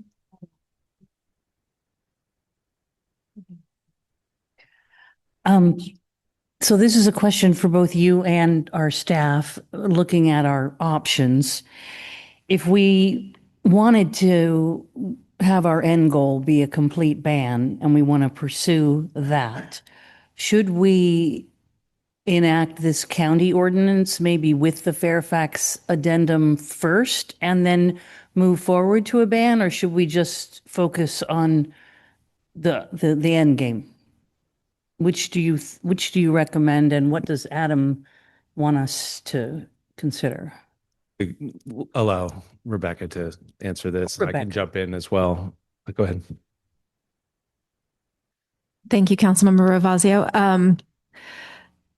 It's our feeling that the ordinance countywide works best with consistency across all jurisdictions, and each jurisdiction is in a different place with regard to hearing a presentation, considering an ordinance. None of the ordinances countywide would become enforceable before September 1st. So it's our thought that it would baby steps toward a more strict version or a total ban would be wise for public outreach and community awareness and education and training. And is that a huge job moving forward if we were going to go in that direction? How big of a job is it? That's a good question. I don't know that I'm prepared to talk about how much work and additional further steps would take, but I did quite a bit of groundwork already in terms of outreach to our retailers and going out on site to try to talk to as many people as possible and let them know what the town was bringing forward, what the county adopted, and beyond that, what could be asked of the council so that none of those potential alternatives were surprising. Yep. And then I went back on Friday and delivered copies of the staff report and reiterated those comments. Thank you. I will just, can I add to that? Because I do think it's important to be deliberate about any process going further. I mean, we've done many ordinances in town, whether it's short-term rentals, whether it's rezoning, other ordinances, and our approach has always been to really take a slow and steady approach, make sure we're getting input, feedback. So I do think it's there's also analysis here. I mean, I would certainly look to our town attorney as well and look at other ordinances throughout the state that may have provide examples. So I think there is a significant amount of work here involved with actually, if we were going to go beyond the county's ordinance, other than sort of a specific product, such as what Fairfax did, you know, I'd want to make sure we were doing so thoughtfully. I think it's also important to look at what other cities are doing. I think, you know, effectiveness obviously would be best doing a countywide approach. But nonetheless, I would just say that that would require, I think, a good amount of time from staff, probably Rebecca's time, myself, I'm sure I'd be involved, town attorney as well, probably leading that effort. Thank you. Yeah, on the enforcement side, if I heard this right, it's Marin County Sheriff that'll do the enforcement, they'll do the compliance, they'll do it on an annual basis. Do they send any kind of reporting? Is there a reporting mechanism Yes. that goes to the town to say they're in compliance or they're out of compliance? Yes, more so that when there is somebody that's out of compliance. But we could additionally, I could send something out because I get reports from the sheriff's department twice a year. I meet with Sergeant William Fahey 4 times a year. And we have a really good rapport and talk through everything that happens. And the education component, not only are the retailers educated on exactly how to pass with flying colors, but they're also provided with cessation information for any clients that want to quit, a business plan to help them if they're interested in transitioning away from tobacco products to healthier products. And we definitely stay in very close touch. We have work group meetings to help with any retailer to discuss if they would like to discuss transitioning and what some of the others have done, like United Markets in San Rafael and so many other places that stopped selling tobacco products. So yeah, it's a really excellent relationship. The Special Investigative Unit is made up of a lot of parents who are very concerned about their own kids and their friends of their children, and they don't want them to be able to pick up these products to get them, at local access points. So I would say they're very committed and they do a great job. And they have said that the way that we do it leads to more of a partnership and less of an adversarial role. But if somebody missteps, they will go back to that store. They warn them, they educate again, and then they go back and check at the store again. So it is a really good, it's a good program, I think, because it's consistent that way across the entire, all of Marin. Okay. And then correct me if I'm wrong, but this ordinance that we're looking at, it does not ban nicotine pouches. No, not the one that was brought forward, your ordinance tonight, the proposal. So if that's something we wanted to add, we could add that. We would recommend, actually reintroducing that if we wanted to add that at the next meeting. Okay, I'll bring that up under comments, but I'd like to get that out there to add that. And then the other question also is that can we, again, under the ordinance, probably tweaking it again, can we ban all advertising? Because at one of the presentations that one of the students gave, can't remember who it was, I apologize. They actually had pictures of the locations in Corte Madera. And I can't remember if one of the 2 of those locations were actually advertising these products, like on the front door. Mm-hmm. Can we actually ban advertising in that sense, where they can't advertise in that sense? I think we'd have to look Yeah. into that question further. Mhm. Okay. Yeah, you definitely can ban any discounts, coupons. A lot of those signs are saying, buy 2, get 1 free. Those would all be gone. But there are a little more of a wrinkle related to the advertising itself. So I'm glad that the staff will help to look into that. Okay, and same thing, it's probably down the road, but it's the same type thing. If we wanted to sit there and specify what location within the retail store those products can be sold. Because again, I go back to the pictures. One picture, it's almost like here's the candy section, and right above that, there's plexiglass with those products. Yeah. But we could figure out how to get those where they have to be in a secure Definitely. location wherever. Yeah. But that would absolutely. be part of this ordinance. We can or work would together. be Mhm. tweaked. Hold on. Sorry. Well, so I think the question regarding advertising, I think we would have to look into that further. I'm not sure that would be something that we would do, how quickly that could be done. But so it depends on how quickly you want to move with other aspects of a revised ordinance versus something that may, be a different iteration of this down the road. So certainly this is taking the county's model. We could come back with various different modifications over time as we learn more and investigate some of the things that we can and cannot do or would not advise to do. And so those would be things we'd have to, again, into future work as we go more stringent. It just more analysis needs to be done to come up with some recommendations on those. Okay, and I'm sorry, would that include banning nicotine pouches, or is that something we can get into? I think our discussions to this point in anticipation, because Fairfax has done this, we would recommend that the council reintroduce this at the next meeting because Okay. it wasn't included in the note. Okay, all right. Thanks. Agendized item. Okay. I have a question about what data, is there any data that gives insight into the amount of reduction of people using tobacco when they live in a place where there is an ordinance similar to the county's and an all-out ban? Is there a lot of percentage of difference between the results of going one way or the other? Oh, as far as comparison, not so much to the endpoint of the consumption by the people. However, as I mentioned in Oakland, only 20 months after their minimum price ordinance went into effect, they had a decrease 15% in the sale of the products. So although they were being, still being sold, the cigarettes, for example, 15% fewer were being sold and 98% of the retailers had complied with the new rules, which is wonderful to hear. That means they did a really excellent job of educating. But there are also some, with Beverly Hills and Manhattan Beach down in California who did participate in the end game.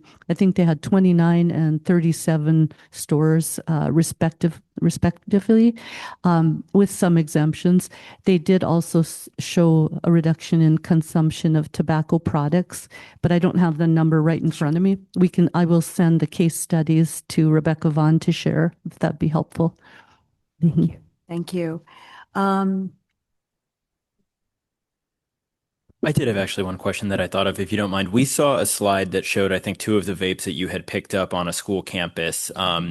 And the brand, like one of them literally used the branding of a popular candy brand. And it's just so creepy because these are products that are not being marketed for adults. And I'm just curious, are those actual products being sold in stores in Corte Madera right now? Or do we have any sense of where these vapes are coming from and sort of what the chain of custody is that's ending up with these vapes in the hands of youth?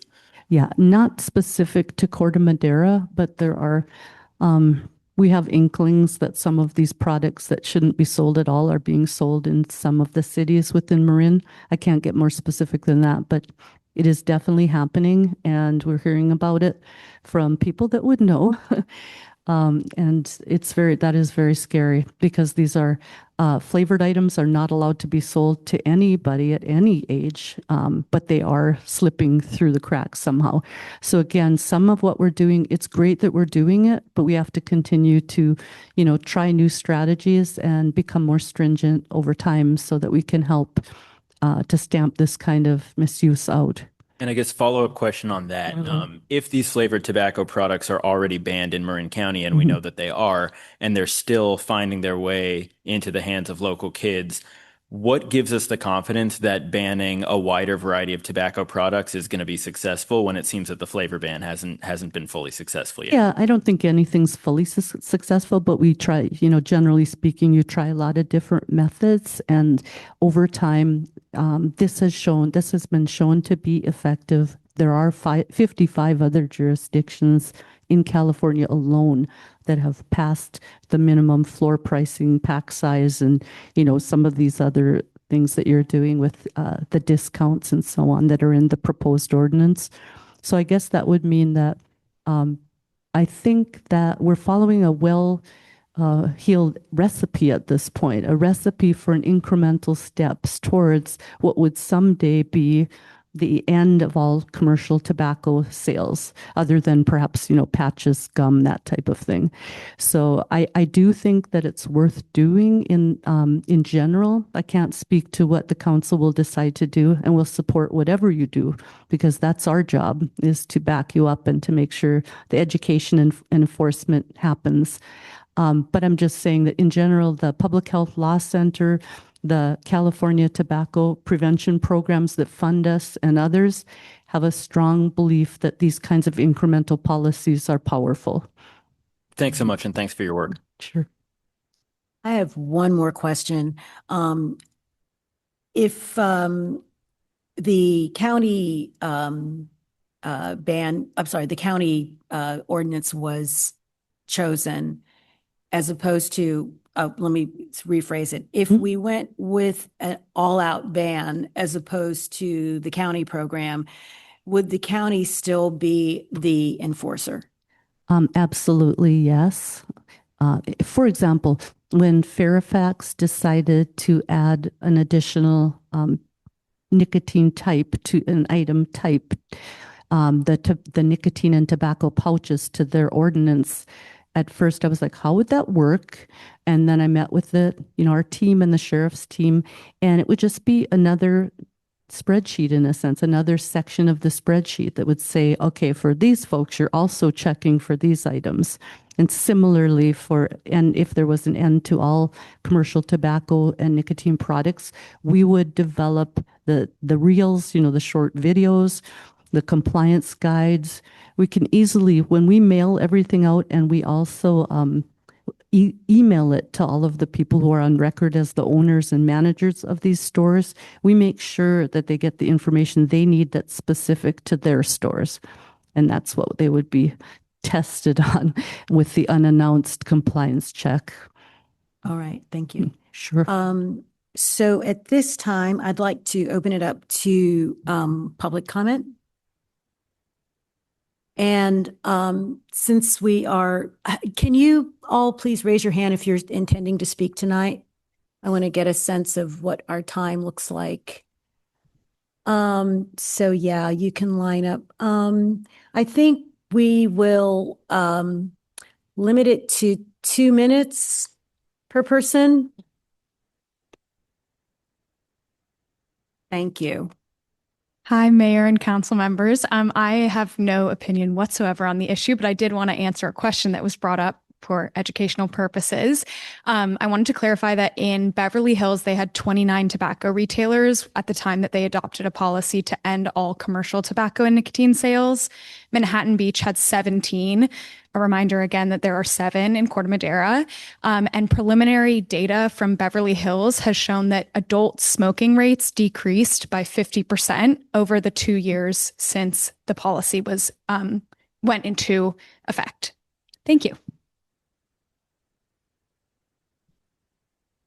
Good evening, Mayor and Town Council members. My name is Rhett Crowett. I'm a senior at Redwood High School, intern with the Youth Advocacy Committee, and a Corte Madera resident.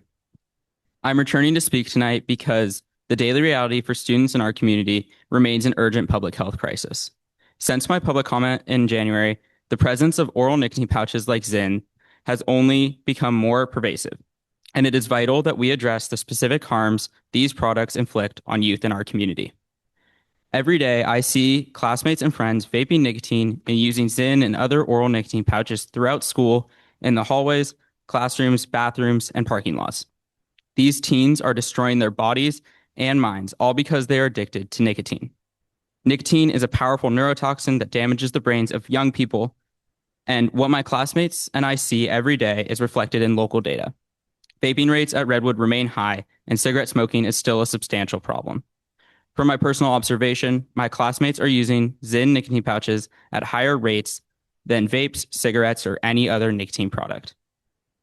The nicotine in these products has been advertised and marketed towards youth for years by the nicotine and tobacco companies whose goal is to create the next generation of loyal, addicted customers. Nicotine in the products that deliver it, such as oral nicotine pouches, vapes, and cigarettes, cause many negative health effects for teens whose brains are still developing.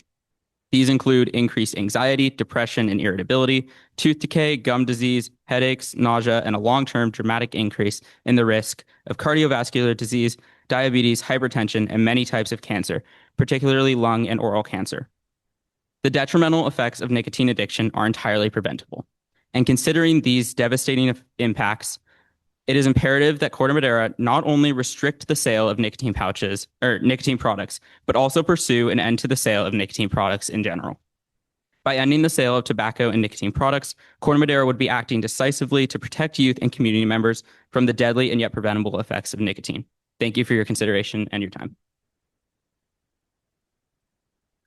Hi, I'm Tatum Bowie. I'm 17 years old and I'm a junior at Redwood High School. I lived in Corte Madera for a large part of my life and now I live in Larkspur. I'd like to start by thanking you for considering this crucial measure to improve the safety and prosperity of youth in our community. Tobacco and nicotine products are one of the most, if not the most, prominent drugs used among kids, especially kids Marin. As a Redwood student, I see these products on campus every single day, whether it's in the bathroom, in the back of a class, or hidden use during lunch or passing period. These products have single-handedly destroyed the health of hundreds of kids across the TU-HSD school district. Nicotine is a drug that's more addictive than alcohol, cannabis, and even cocaine, and young developing brains are more vulnerable to addiction than their adult counterparts. Using nicotine causes anxiety, depression, insomnia, isolation, issues that many of our teens in the community already deal with. There is no safe level of nicotine consumption for anyone of any age. Big tobacco should have been stopped long ago before my generation became the test subjects for their new products. As the town council, you have a unique opportunity to change the future of health in Corte Madera and beyond. Today, I ask you to take a stand for what is right and consider a policy to end the sale of all commercial tobacco and nicotine products. I ask you to choose to invest in the health of not only this community, but generations to come. As a person who is not able to vote yet, I urge you to take a stand for what we all know is long overdue. Thank you.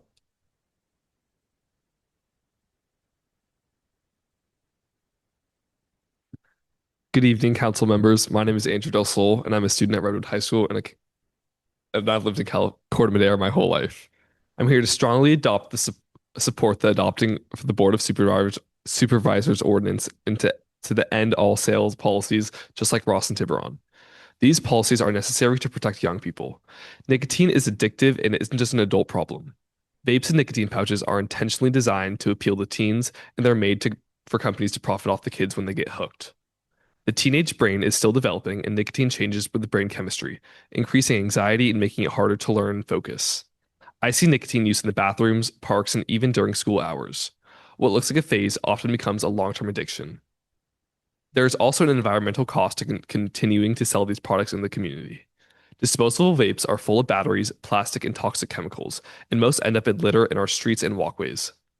Nicotine pouches have been found on playgrounds and grass and in local parks all over Corte Madera. This isn't just who we are as a community. If we act, we'll see healthier students, cleaner parks, and send a clear message that Corte Madera puts health above corporate profit. Also, Corte Madera has so many policies around stop using plastic bags, using paper bags, just like at Town Center. There's so many things that we put in place to help the economy in our community. And if we're still selling, it's one of the deadliest things in the world, like tobacco products, I don't know why that's a thing. So I urge you to adopt this policy. Thank you. Mayor Thomas, members of the council, my name is Jake Minkoff. My family moved here from the East Coast last year. My daughter, Nora. We're asking respectfully to urge you to pass a strong ordinance, ending the sale of all tobacco and nicotine products in our town. We chose Corte Madera because its strong community values and commitment to family was very important to us. As parents, we want to raise our daughter in a healthy environment that prioritizes long-term well-being. As you know, tobacco and nicotine products are addictive and linked to preventable diseases. And I don't like the normalization of use and the increased exposure to children and teens. We'd prefer our children grow up without seeing these products marketed in our local stores. We appreciate your leadership and hope you will support this important step to protect the health of all Corte Madera families. Next, you'll hear from my daughter, Nora.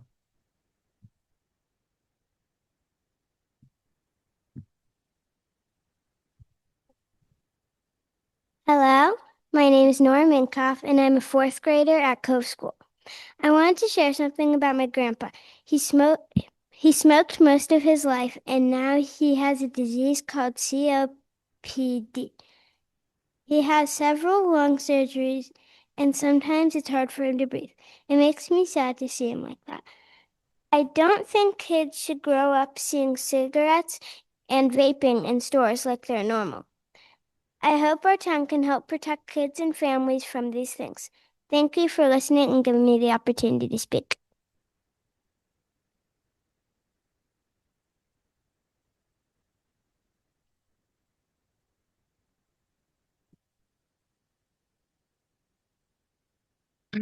Good afternoon, Mayor and members of the Town Council. My name is Mariana Silva. I'm a member of TUPE, Tobacco Usage Prevention Education at Redwood High School. I'm a junior. My peers and I work to spread awareness about the dangers of nicotine and tobacco use among young people. But tonight, I am here to tell you something honest. Awareness alone is not enough. 90% of adult smokers begin before the age of 18. Nearly 1,600 teenagers in the US try their first nicotine product every single day. That is not experimentation, that is the beginning of addiction. And once addiction begins, it becomes exponentially hard to reverse. In 2024, 43.6% of adolescents who ever tried an e-cigarette reported that they were still using one. That means nearly half of teenagers who experiment do not simply try it once. They continue, they develop habits, many of them use products daily. Clear evidence of nicotine dependence forming in developing brains. We live in Marin County, a community that is privileged, well-resourced, and educated, but that privilege creates a different challenge. Raising prices may work in some communities. Here, it will not. Many teens in Marin will still be able to afford higher priced products. Access will remain, visibility will remain, normalization will remain. And normalization is powerful. When tobacco products are easily available in stores, displayed behind counters, and treated like any ordinary item, the message sent to the young people is simple. This is acceptable. This is normal. This is not dangerous enough to remove. But we know better. Nicotine affects brain development, limiting cognitive function, increasing anxiety, and altering impulse control. It harms cardiovascular health, respiratory function. And because nicotine is highly addictive, many users struggle to quit for years. Thank you.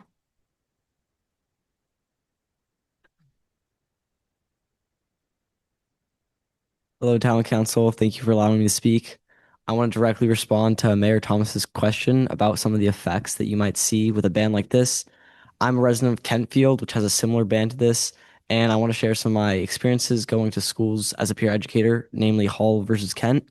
At Kent Middle School, I experienced a significantly lower amount of kids who had real world exposure to heated nicotine devices like vapes, whereas at Hall there was a majority of kids who had real world exposure to these devices.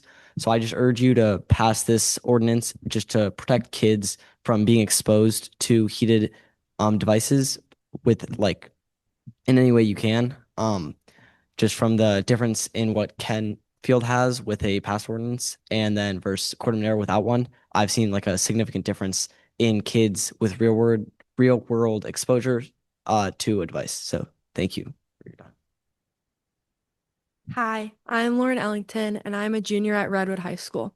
And I would like the council to consider not only the well-being and safety of those who consider or who choose to use nicotine pouches, but also those who don't, when considering whether to ban or not to ban their distribution.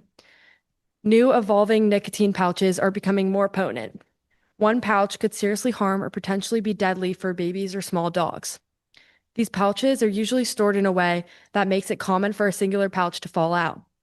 This could create a pouch to mistakenly fall out of in a parking lot, sidewalk, or park, hurting members of our community who didn't make the decision to use. Along with the effects of these pouches on teens, like rest of my peers have said, this should be reason enough for you to consider banning the distribution of nicotine pouches and other nicotine uses. Thank you. Good evening, Council. My name is Jamie Glennon, and I am an 18-year-old resident of both Tiburon and Corte Madera. As a senior member of TUPE and journalist at the Redwood Bark, I like to stay up to date on nicotine and tobacco use in our community. Tonight, I'm sharing an excerpt of a New York Times article that I'm currently integrating into TUPE's high school presentation to sophomores. When Dylan, a 21-year-old from Maryland, tried Zins at 19 during his first semester of college, it seemed like everyone he saw carried a hockey puck-sized container of the chalky nicotine pouches. Athletes, comedians, even his roommate. I'd talk to people and they would smile, and I'd see it in their upper lip, Dylan said. By the beginning of his sophomore year, he kept a Zin tucked into his mouth every waking moment except when he was showering, eating, or brushing his teeth. This is what student life can look like at Redwood High School, especially in high stress times of the year. According to the company, 75% of Zyn users are male as of May 2025. While we can't confirm this data stands true in Marin County, we do know that marketing plays a large role in the sale and distribution of nicotine products. Just last week, I presented with Mari, another member of TUPE at UC Berkeley, about the dangers of targeted marketing.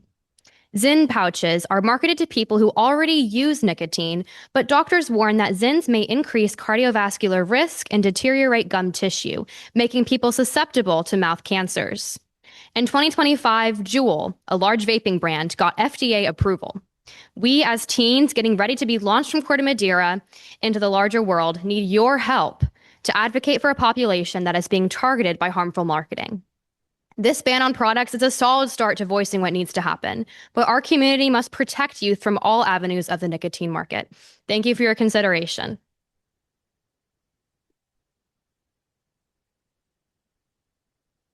Hello, everyone. My name is Ajit Chambaretti. I represent Colonial Liquors of Corte Madera. As the city wish, we took down single cigars and single blunts out of our merchandise. As also as a city and state requirement, we did ban the flavors as well. And then ABC, who's in the governing body, regulates that we don't advertise too heavily in front of like candy sections and so on.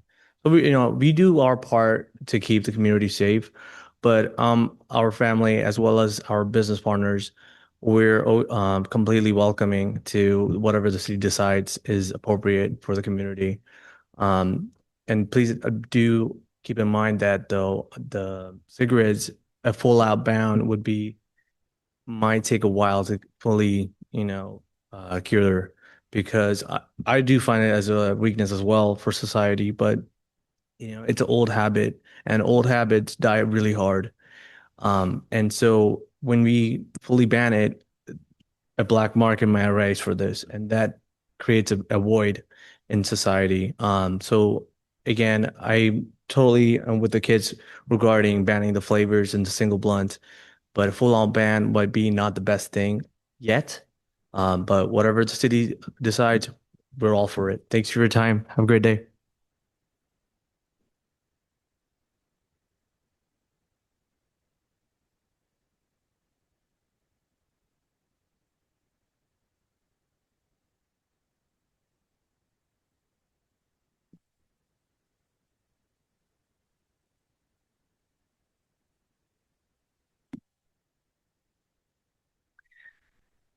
Good evening, Mayor Thomas and council members. I'm happy to have the opportunity to speak with you and share some more information with you. Before we go through those, I just want to answer a couple of questions for you. The Supreme Court has held that it's impossible to pass a regulation that restricts advertising on storefronts because that's an infringement on free speech. So the only way to get rid of that advertising is to get rid of the products themselves. Our adult smoking prevalence rate in Corte Madera is about 7%. We don't have really precise data on the smoking rates, but I can tell you in Marin County, shockingly, the smoking prevalence among 11th graders has risen from 2016 to 2025 from 6% to 12%. We are going entirely in the wrong direction. And this is one of the most important reasons to get cigarettes and all of the products off the market. With regard to the impacts of the proposed ordinance, today I went around to all the retailers, and I can tell you that most of the retailers are selling products at $12 or above, which is what the level that's specified. There are a few cheaper brands. The impact would probably be minimal. Those are brands that most young people are not interested in smoking. The images that I've shared with you are the problem of storefront advertising. This is at the Chevron, corporate Chevron. You can see the front door. These are ads. If you flip to the second page, you will see tobacco ads and vaping ads right at children's eye level. If you go to the third page, you'll see all the new nicotine pouches ads. This is deliberately targeting youth. If you go to the next page, you will see the door here in front of the Colonial Liquors with a Zyn. Thank you. We're limiting it to 2 minutes tonight because we've had so many speakers. Okay. The last pages I'll just tell you are all the success stories in Beverly Hills and right in the Arco on 101, just down the highway, that don't sell the products anymore. All of those businesses have done fine in making the transition to selling healthy products. Thank you for your time. Thank you.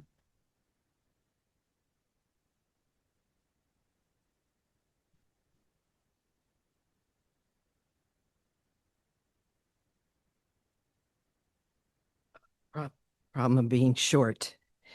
And good evening, Mayor and Council members. My name is Pamela Granger, and I'm the co-chair of Smoke Free Marin.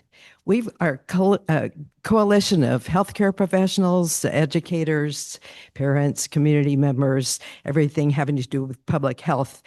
And since 1990, 35 years, we've been working really hard to reduce the harmful effects of tobacco on our community and to affect the social norms and the acceptability. 35 years, you'd think we must not be doing a very good job. The trouble is we are chasing the tobacco industry. When I was young, last year, we only had cigarettes, cigars, and chewing tobacco. Now look at you've heard about the plethora of products. Every time we whack that mold down, it pops up somewhere else. So why is it so important to completely end the sale of tobacco products? That's the goal of our state's tobacco control program. It's to end the impact and the draw and the lure of a product that has no socially redeeming qualities. I mean, we got rid of lead in paints, right? Certainly we can get rid of and live without healthy lives. Everyone should have this equal chance for a healthy life that does not include addiction to tobacco products. So whether you're an experienced smoker, user, and you need help quitting, we can do that. We're behind you. We're not throwing you under the bus, but there is absolutely no reason for us to help the industry advertise by having products in our stores. We should just take the plunge. Go for it. I know you can do it. Thank you. Thank you. Do we have any hands raised online? We do. We have one hand raised from Jasmine and CISO.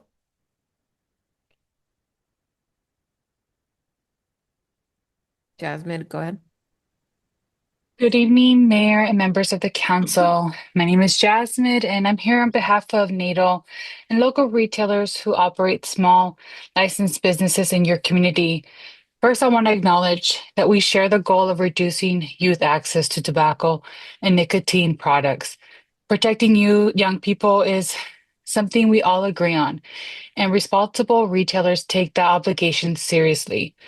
Our concern with the ordinance is not the intent, but the scope of the approach.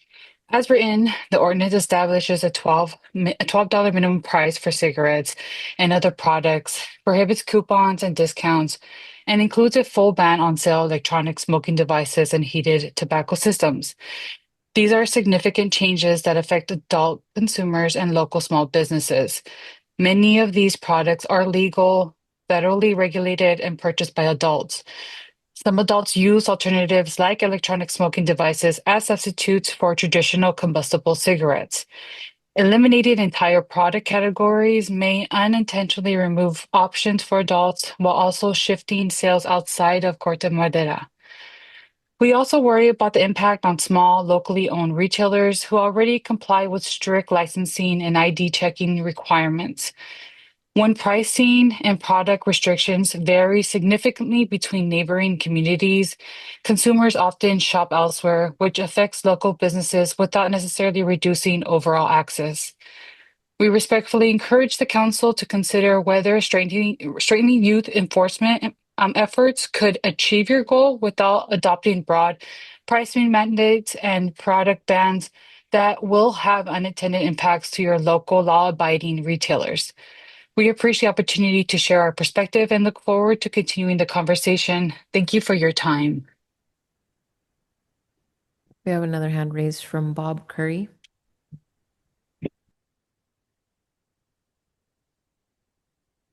Bob, go ahead. Hi, good evening. I'm Bob Curry, co-chair of the Smoke-Free Marin Coalition, and retired from the county after 30 years working full-time to assist in changing social norm around tobacco and nicotine use. For me, this is about marketers and the marketed. The tobacco industry is responsible for the tobacco and nicotine epidemic.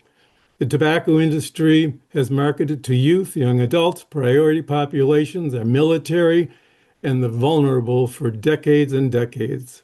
The tobacco industry encourages retailers with coupons, incentives, promotions, and other gifts. The tobacco industry hides studies on the dangers of tobacco and nicotine use. The tobacco industry lobbyists have successfully eliminated the CDC Office on Smoking and Health, a disgrace for this administration. On the other hand, we have our youth and the young adults who are giving in to the aggressive marketing from the tobacco industry. Unfortunately, usage of vapes and nicotine pouches are surging in use by our teens here in Marin County. Nicotine is highly addictive, and once hooked, many are addicted for decades. Nicotine can harm the brain development until age 25, can harm the parts of the brain that control attention, learning, mood, and impulse control. We need to end the epidemic before more of our youth are addicted to a life of use. I urge you to adopt a strong policy to protect our youth, young adults, and vulnerable populations. Social norm change works. And thank you. We have a hand raised from Bob Ravazio. Hi, Bob. Ooh. Uh-oh. Bob, sorry about that. Go ahead. Can you hear me? Yes, we can hear you now. Okay. Two things. Bob Ravazio, Corte Madera, former town council member. Two things very quickly. I know it's getting late. First off, thank you to the youth of this community for coming out tonight. That was one of the most compelling public comment presentations I have ever seen. And thank you all for coming out tonight and saying what you did. Second, I hope all the council members take what they said very seriously and that you pass this ordinance tonight. I think it's a great first step, but there's a lot more work that needs to be done. So thank you very much. That's it. Thanks. And then we have one emailed public comment that we received prior to the start of the meeting, and that's separate from all the other comments that were sent directly to council. This one also went directly to council while you were in closed session. So I'll start the timer and read this one into the record. This is from Lisa Spangler. Dear Mayor Thomas and council members, I was born and raised in Corte Madera, raised my family in Corte Madera, and I taught in local public schools for over 30 years. I'm writing to urge the town council to pass an ordinance completely ending the sale of all tobacco and nicotine products. Doing so will end local advertising in stores that target kids, remove the products from our community so that they are no longer perceived as being normal consumer products, support people who are trying to quit by reducing convenient availability, make our communities free of tobacco product waste, and reduce the risk of wildlife ignition from discarded cigarette butts and vapes. Thank you for your consideration and for your work to make our community the healthiest it can be for our children, teens, and adults. Sincerely, Lisa Spangler. And that's the end of our comments. All the other comments are available on the website for the public to view. All right, then. So at this time, I'm going to bring it back to the council for comments and possibly a motion. I want to just reiterate, though, what our options are. To waive the first meeting and introduce the ordinance as presented and provide further direction to staff regarding possible additional or more restrictive regulations to explore as requested. Option 2, propose modifications to any of the components of the draft ordinance or request additional time for further public outreach and direct staff to return for introduction at a later date. Option 3, do not introduce the ordinance and request that the staff do not conduct additional work on this item at the time. So with that reminder, I will open it to comments from, okay, go right ahead. Thank you very much. I agree that we should pass this countywide ordinance, but add the Fairfax amendment to include the pouches. I also think we should ask staff to do the unfortunately difficult work of writing this up, although I do know that we've got some good resources from Manhattan Beach on what they did and their exact wording of their ordinance, so it shouldn't be totally recreating the wheel. But I think we need to do this for our, not only our community's health, but for staff to never have to do this again. I have watched through the whole sweet flavors thing and banning that, and then banning it in apartment buildings and on balconies. And it's like we spend a lot of time chasing this evil squirrel around our yards, and we need to just invite him out of town. And I don't think it needs to be that difficult. I think we can just use the smarts from the industry. I think that, we have to understand that no matter what we do on these, the pouches, the this, the that, the vape, they're going to come up with something else. They're desperate to maintain their profits.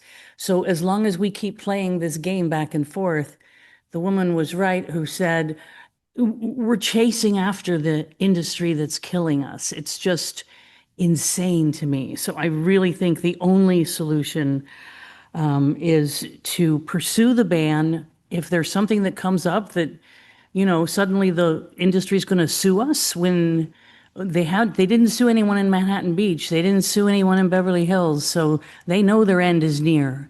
And so I think we should do it. I think we should be courageous.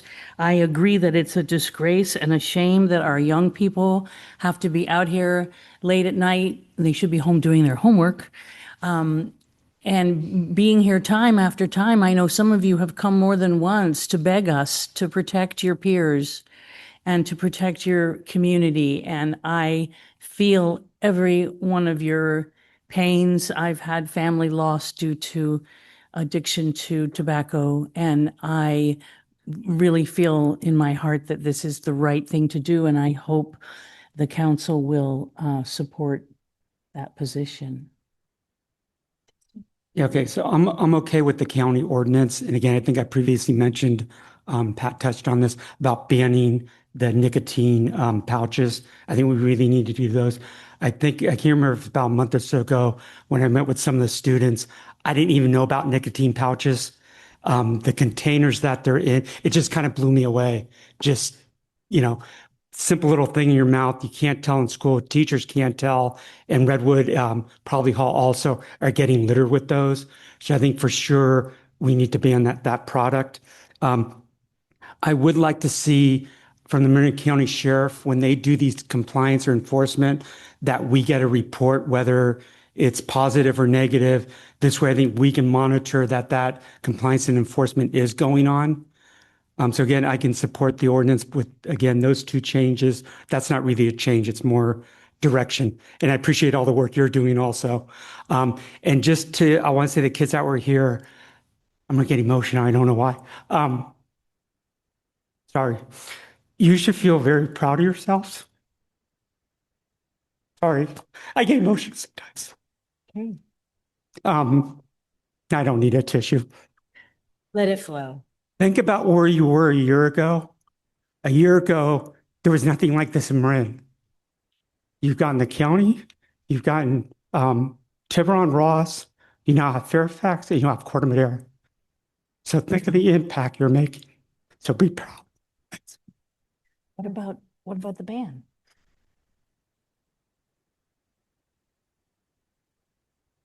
I thought we were just looking at the ordinance.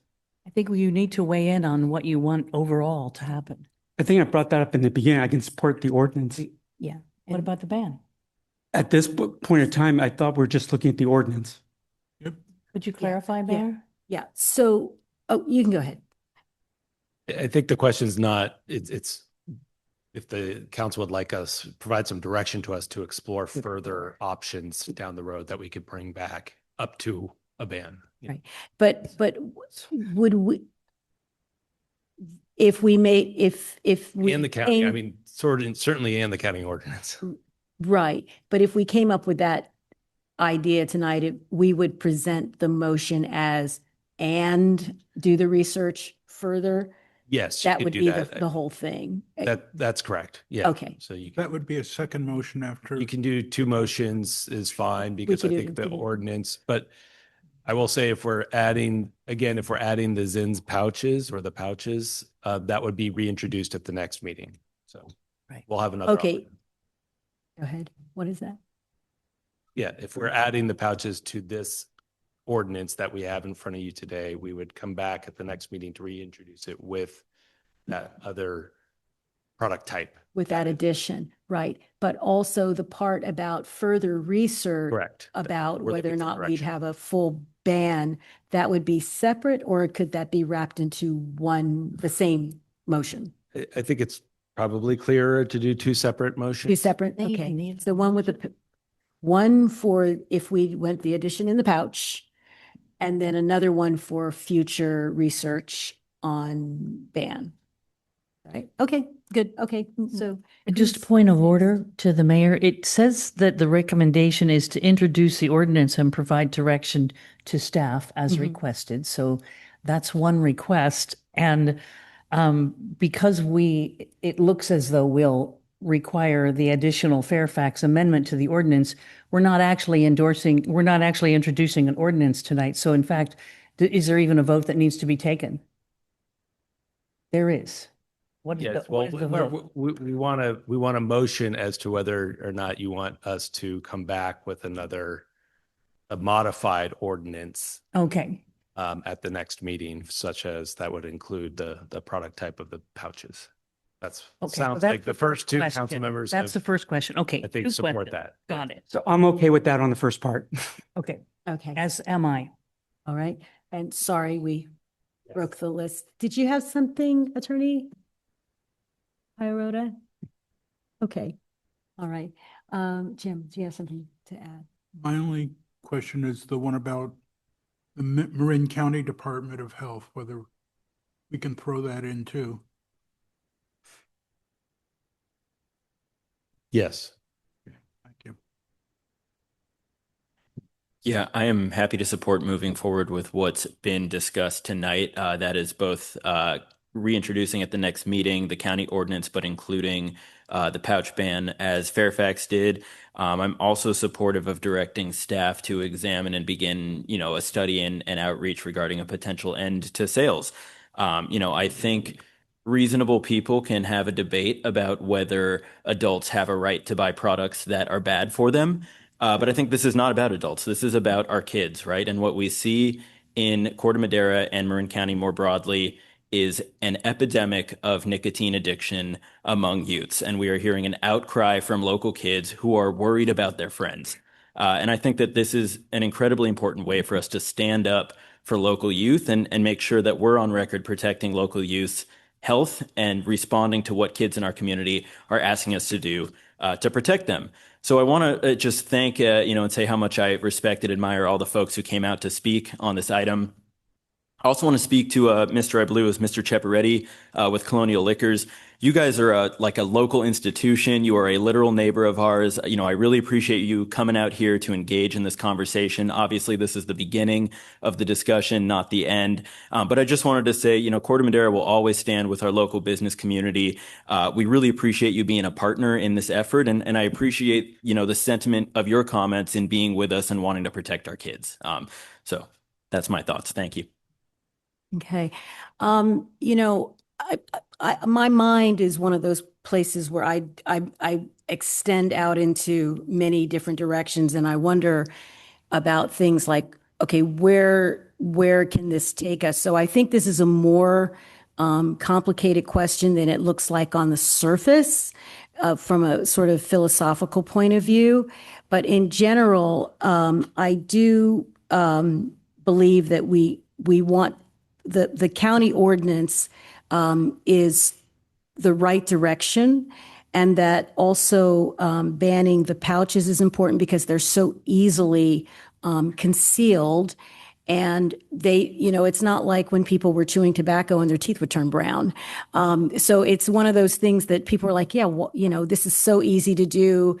And I don't end up, with these obvious, obviously that I did it. But my only thing, and I think that as we get research, one of the things I want to think about, that I think about a lot, is when in the effort to protect people from different things, this is going to look like, well, there are a lot of things we need to protect people from. So will this open up whatever could be next? And I'm just dropping that in there for people to think about. And that's what research will tell us, right? I mean, are we going to ban alcohol or cars or, something like that? So I think it's really important to look at where do we want to end up and how we craft our laws so that, we don't have unintended consequences as we go forward. So with that, I will say that I will entertain a motion. First, a motion for adding to the current ordinance the addition of pouches, the pouches being banned. That'll be the first one. And then we need another one for adding the request for staff to research an all-out ban. Do you need two separate motions or one is good? Like two separate, but so if we can do it two separate motions, the first one would be also to request that staff come back and reintroduce this ordinance at the next meeting. Right. And I think that it's better to have them in two, because when we process these later, we're not going to process the ban as soon as we could process the limitations. So I think we're going to address them in separate meetings. And so I think it's best to have them as separate motions. And I will just note, we also have Councilmember Andrews' comment. If we reintroduce, we can just add that in to the next. So I'll make a motion that we reintroduce this ordinance at the next meeting, including pouches per Fairfax's ordinance. And I'll second the motion. And identify where the Yes, department. yes, and include that amendment. Thank you. Councilmember Andrews? Yes. Councilmember Beckman? Yes. Councilmember Ravazio? Yes. Vice Mayor Casissa? Yes. Mayor Thomas? Yes. Thank you. The motion carries. And if I could, I would like to introduce a motion that we request staff begin to explore exactly what would be involved and what the ramifications would be of a complete ban on nicotine and tobacco products, excepting those that are governed by the FDA for cessation purposes. Those would be the only tobacco products. And second. Councilmember Andrews? Yes. Councilmember Beckman? Yes. Councilmember Ravazio? yes. Vice Mayor Casissa? Yes. Mayor Thomas? Yes. Thank you. The motion carries.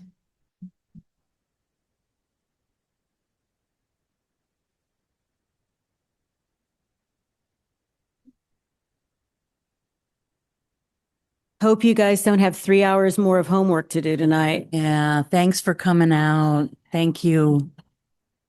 You remember those days, right? Yeah. Thanks for waiting. Yes. Okay. The So youngest people should get to go first. now we now we move on to the item six. What's that? Item 6A. Yes, item 6A, consideration and possible adoption of resolution number 07/2026, authorizing the town manager to enter into an agreement with the Soma Aquatics Foundation to provide free summer and Sundays community swim program at Redwood High School for an amount not to exceed $60,000. And we have town manager Adam Wolf. What's that? Make a motion to just approve it? Right. Well, I appreciate that, but I'll do a very brief presentation here. And yes, this is an item that has showed up on our agendas in the last several years. I thought, given the fact that last year's aquatics program that was funded by the town was truncated and really short, and we didn't get a presentation on it. It's been a couple years since we've talked about the full program and the full program cost, so I thought it would be good to bring this back to you. Brief discussion. I'll be short, but obviously this has been a successful program, I will just say. The numbers that are provided, we have Jeremy Engman here as well from Soma Aquatics. He's provided reports in the past several years, every year that we've funded the summer swim program at Redwood High School, and those have been very helpful in just providing the metrics needed to show how many free swim lessons have been provided, unique visits to the Redwood High School pool, and so on, and also the where those who are participating are coming from, and also the different programs in which are most popular. So this is been funded from Measure F sales tax in the past for youth and senior programming.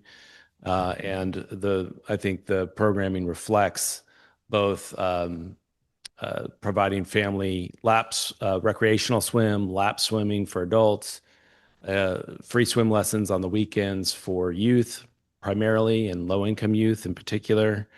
And then also we have the very popular aqua aerobics program, which is, I think, generally been attended by more of the older adult population and seniors. So with that, this year's program is drafted, and the proposal before you tonight is would include 32 weekday sessions from 11 to 3 o'clock. There's a proposed or a draft schedule in, I believe, attachment 1, which is the Soma Aquatics proposal to the town. It would be $59,322. There would also be the Sunday swim program again, which is I think about 16 Sundays. The program is obviously taking advantage of the time during the summer where Redwood High School is not in session and occupying and utilizing the pool. And so it runs from about, I think, May to August. The program costs are a little bit more expensive than 2024, when we had the last time we had a full program year. That was about, it's about $3,000 more than in 2024. Insurance costs have gone up. And there's an addition, however, of aqua aerobics class on Sunday as well, which was not included in 2024. So those are just some of the differences, but generally really the same programming we've had in the past. And Jeremy can speak to, the momentum that has been gained from continuing the same programming year after year. So with that, I am going to stop and answer any questions that you have of staff. I also would like Jeremy to, if you'd like to, you're welcome to share and say a few words. If I've missed something you want to highlight, please step up to the mic and add to this presentation. So thanks for bringing, you have some troopers there with you. Hopefully they participate in the swim program as well. Try to bribe them with French fries. More than anything, I wanted to be here to be able to answer any questions if anybody has any. It's an exciting moment because we had such a modified program last year, which we still had a great reach with it. But I think one of the big goals for us in the long term is looking for additional community partners as we continue to grow. So as we continue our reach going out, we can find other local organizations that want to support this, which over time then gives us different directions that we can go as kind of a collective group. And just on that, I will say that I have reached out to the city of Larkspur for a request for about 5,000 commensurate with the attendance. If you look at the attendance from Larkspur residents, it's about 10%. So if you look at $5,000 to $6,000, I think that's been floated, but I will continue to work on that going forward for this program year.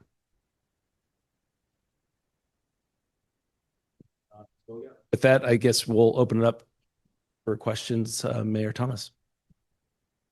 Do you have any questions from the council? I have one question. First of all, thank you for all of your work on this program. You mentioned partnerships with additional organizations. Who would that be? What kind of organizations are you looking for? Good question. I mean, I think it more as with any program that we do here in Marin County, we've always looked for additional organizations to support, whether it be what's happened within this own program. 2 years ago in 2024, we had the Larkspur Community Foundation, which gave us a small grant to do a training program. We've had other organizations that have done that since this year, but that would be an example of that. So you're looking for donations to support the free swim lessons and things, or? Ideally, we know what the program costs, but I think long-term, the thought is, even though there's a very generous and substantial support from the town of Corte Madera, that if we have other community partners that can alleviate that burden, that's always a positive. Long story short, the programming still stays the same and our reach is still the same, but we'd like to explore that. Mm-hmm. And do we pay the pool? Do we pay for the Redwood pool, or we're giving it free? Good question. So that's come up over the years. We still are provided the space for free when we're running our aqua aerobics program and the free swim lesson. We don't receive the space for free when we're running the lap swim, family swim component during the weekdays. So all of the lap swimmers are used to paying $8 to swim laps at either Archie Williams or TAM, which, as you know, run full programs morning and night every day of the year. Should we be charging for the lap swimmers to offset our costs? I mean, to make it more economically fair? I mean, Corte Madera right now is carrying the burden for both communities to basically swim free all summer long.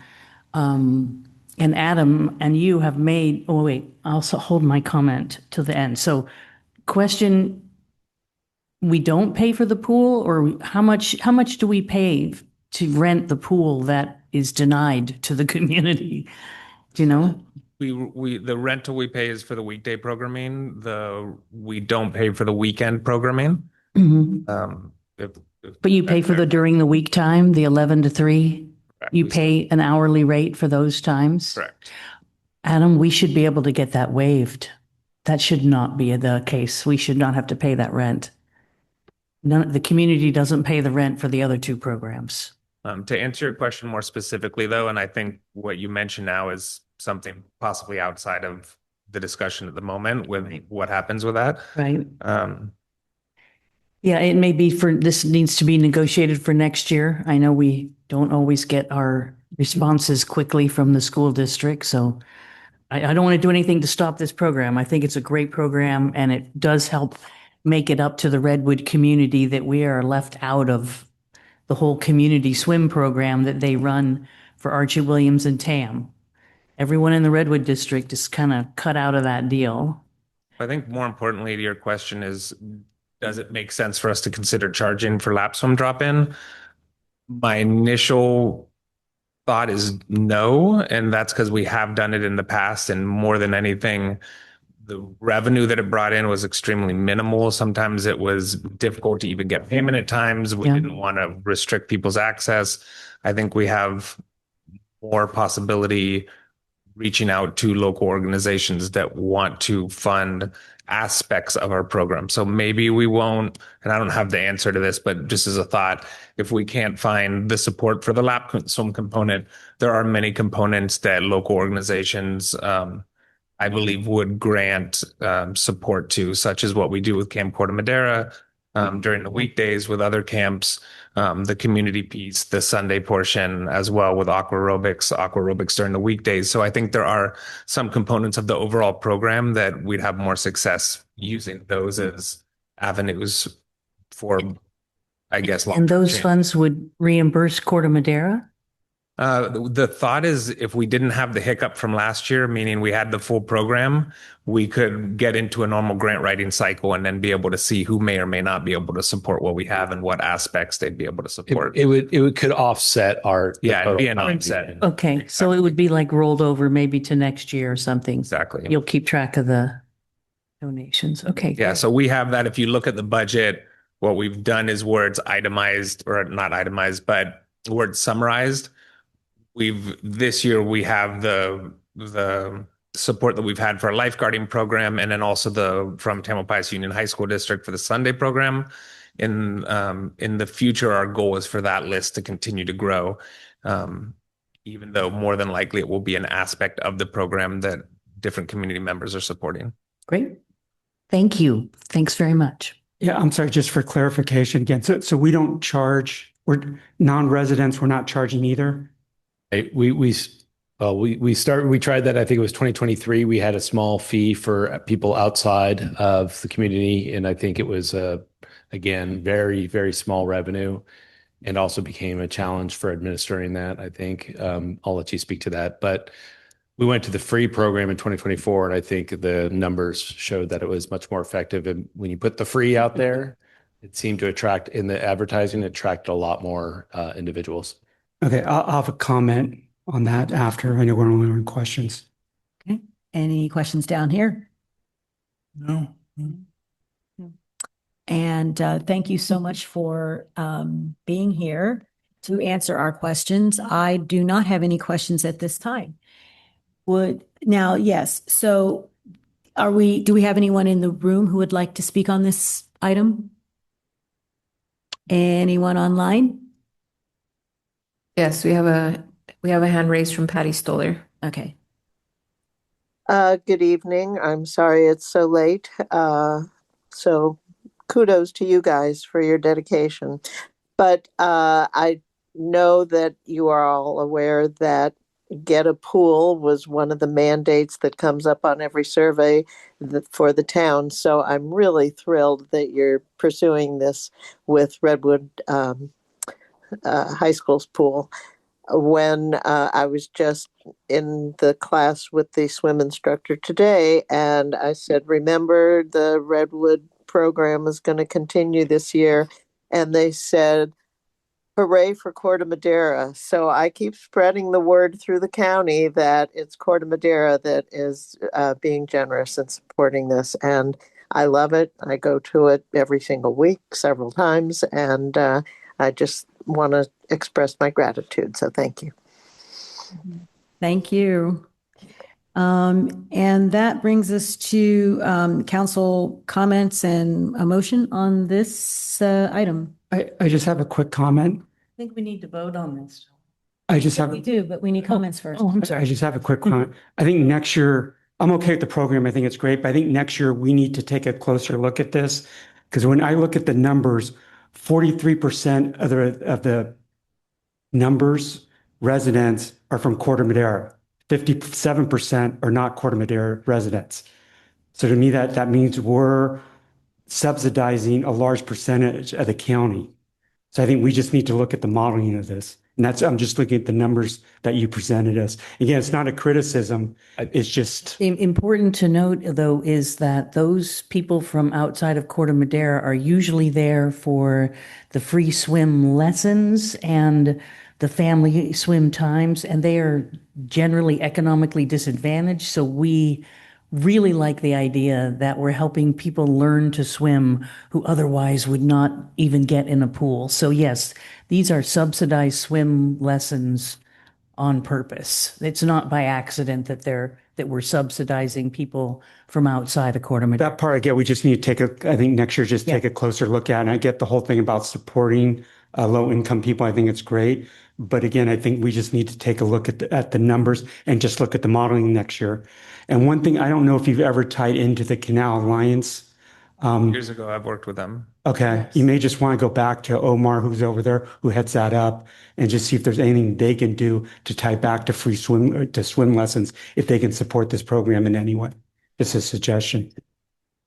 And if I could just add in the discussion part on this, I would like the conversation with Redwood to go back to creating equity for the Redwood High School community that, the resources they put into their lap swim programs at the two other high schools are amazing. They have lifeguards there every day of the year from 5 a.m. till 7:30 a.m. and then from 5 p.m. till 8 p.m. every single day.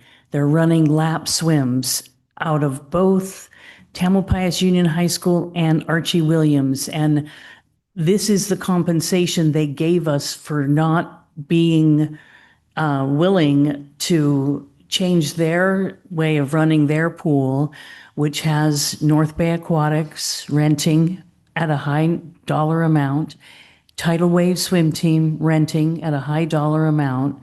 So basically, they've sold the community access to the pool to these other organizations. And apparently it was a deal that was made early on when the pools were first built. Remember, they built all three pools at the same time? I don't know if you remember that, but I remember that.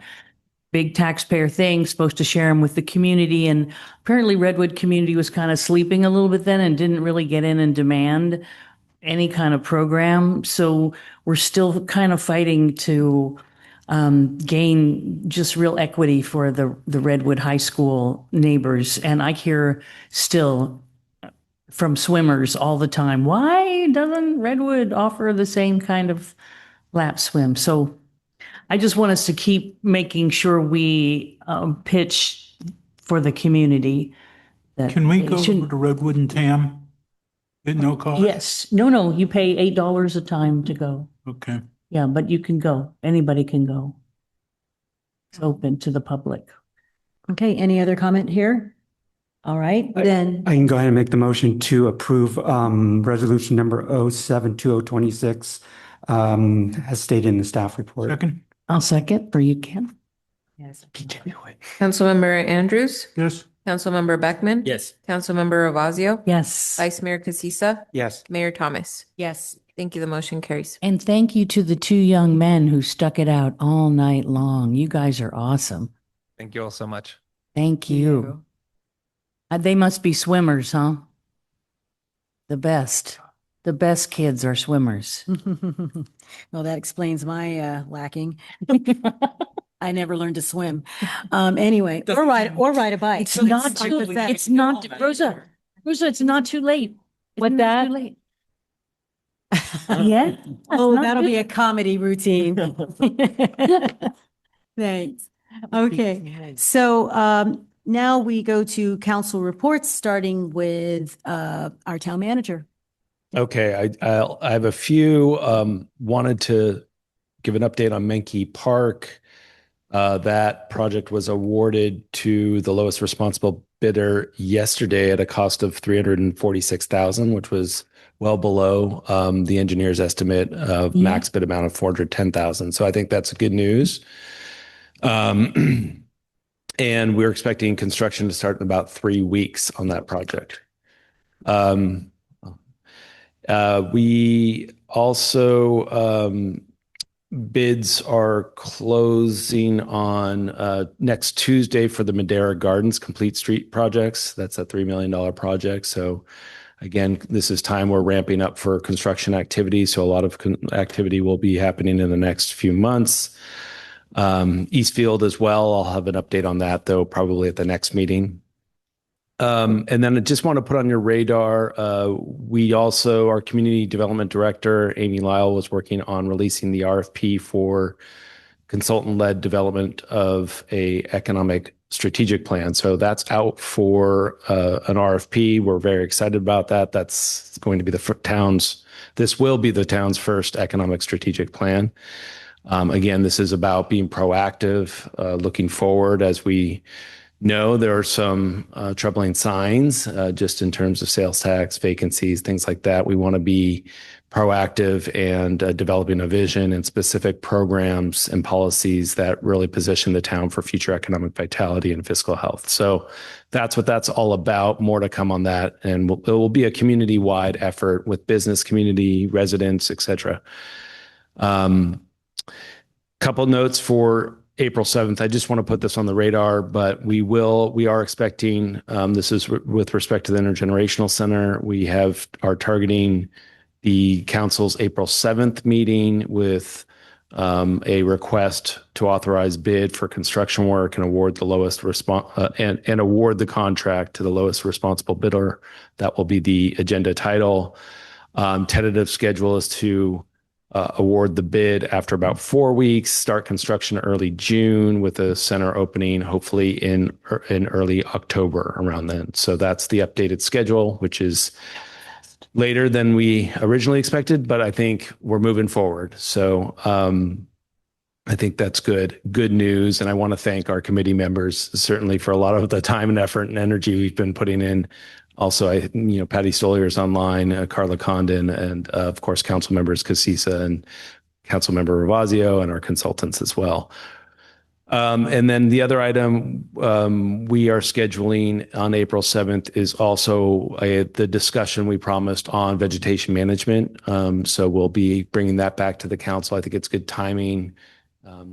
Usually wrapping up their off summer season work and vegetation management work by that time. And so Chief Ruben Martin will be joining us, as well as I believe Todd Lander as well. But we'll have that discussion and keep it pretty open and broad. So there'll be some context and then as well some of the history context, but then open it up for any direction that we want to hear from the council. And that's about it for now. Great, thank you. Jim? Okay. Eli, I know you've been a busy boy. Yeah, I'm going to keep this pretty brief. February 19th, had the opportunity to attend the delicious ribbon cutting at Super Duper Burger. That was delightful. And then also on that same day, we had an MCE board meeting, and I just wanted to report back to folks. MCE is going to be cutting our rates, which is a really good thing for families and businesses that are struggling with affordability right now. And I know that energy prices are a big part of that. But I do want to highlight MCE's board ultimately chose not to make as deep of rate reductions as I was advocating for and hoping that we would. And I think we just have sort of a split in opinion on this board, where some members of the board fundamentally don't see us as competing with PG&E to try and provide power for residents that is cheaper and greener than PG&E. That's very much my view, and I believe we should be acting as aggressively as possible to push rates for clean energy as low as we can. I'm disappointed that we were not able to win this vote, but I just wanted to let you guys know that as our representative on the MCE board, I'm going to keep pushing for this. That's all. Thank you. And as your alternate on that board, I will support you every step of the way. I know there are some big changes coming there. So my report is, well, first I attended a Safe Routes to School meeting, and there was an interesting proposal put forth for a new little connector right across from the Hart Street connector that would open up Branch Road to the main bike path. And Branch Road is a major conduit used by the kids who go to Marin Primary School from all the neighborhoods on the west side. So the good news is it doesn't look like anybody would oppose it, because there's nothing there other than right-of-way owned by Corte Madera, Larkspur, and the county.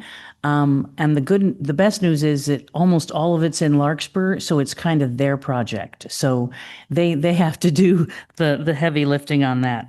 The other thing, and actually this is something that Adam brought up to me, and then we talked about at the Safe Routes to School, is they're trying to get rid of our crossing guard at Tamalpais and Eastman right there at the community center because they say the light is already signaled.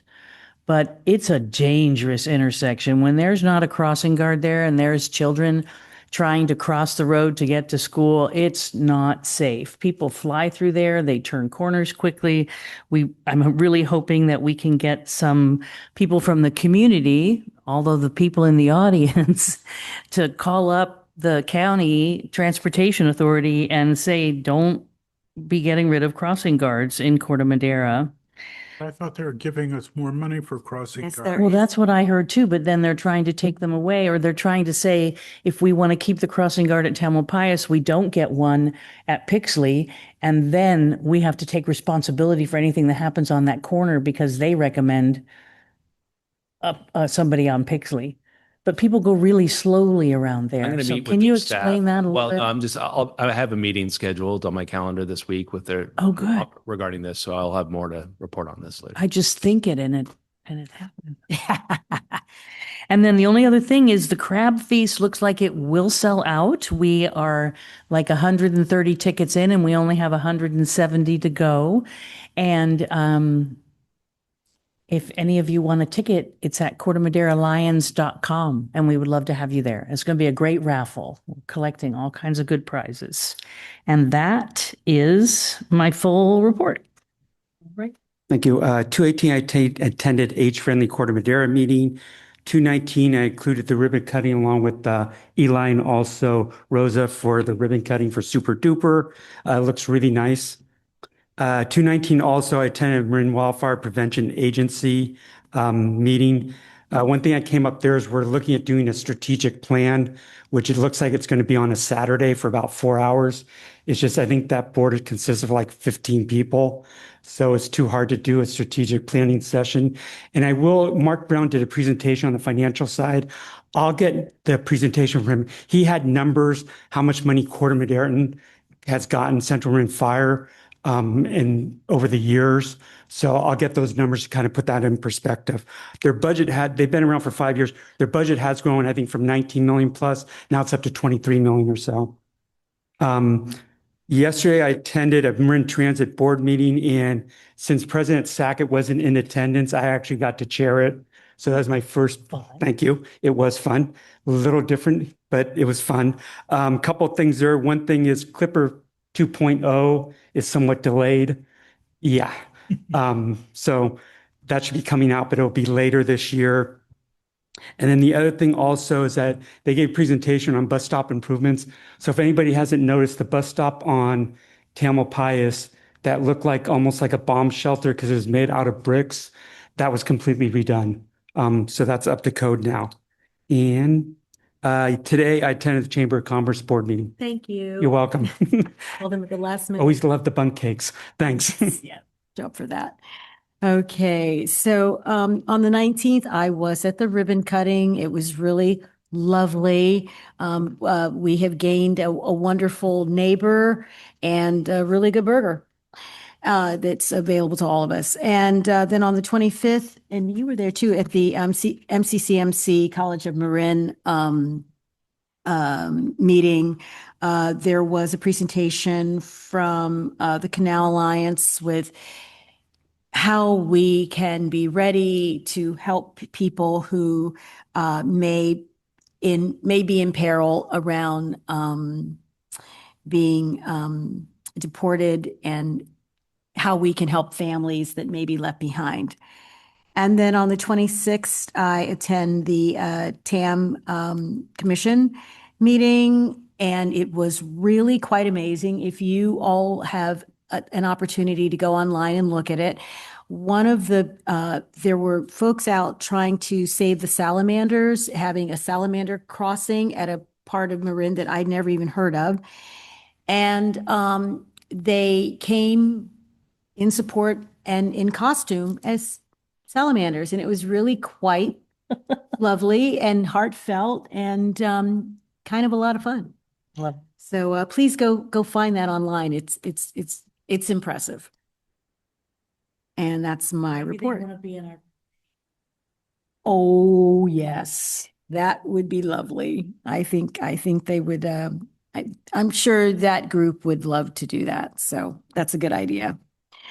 And then finally, our discussion about the draft agenda for our upcoming council meeting on March 17th. Does anyone have anything they want to see on that agenda? All right. Well, you can always, add that if you think of something later. And so with that, we are adjourned.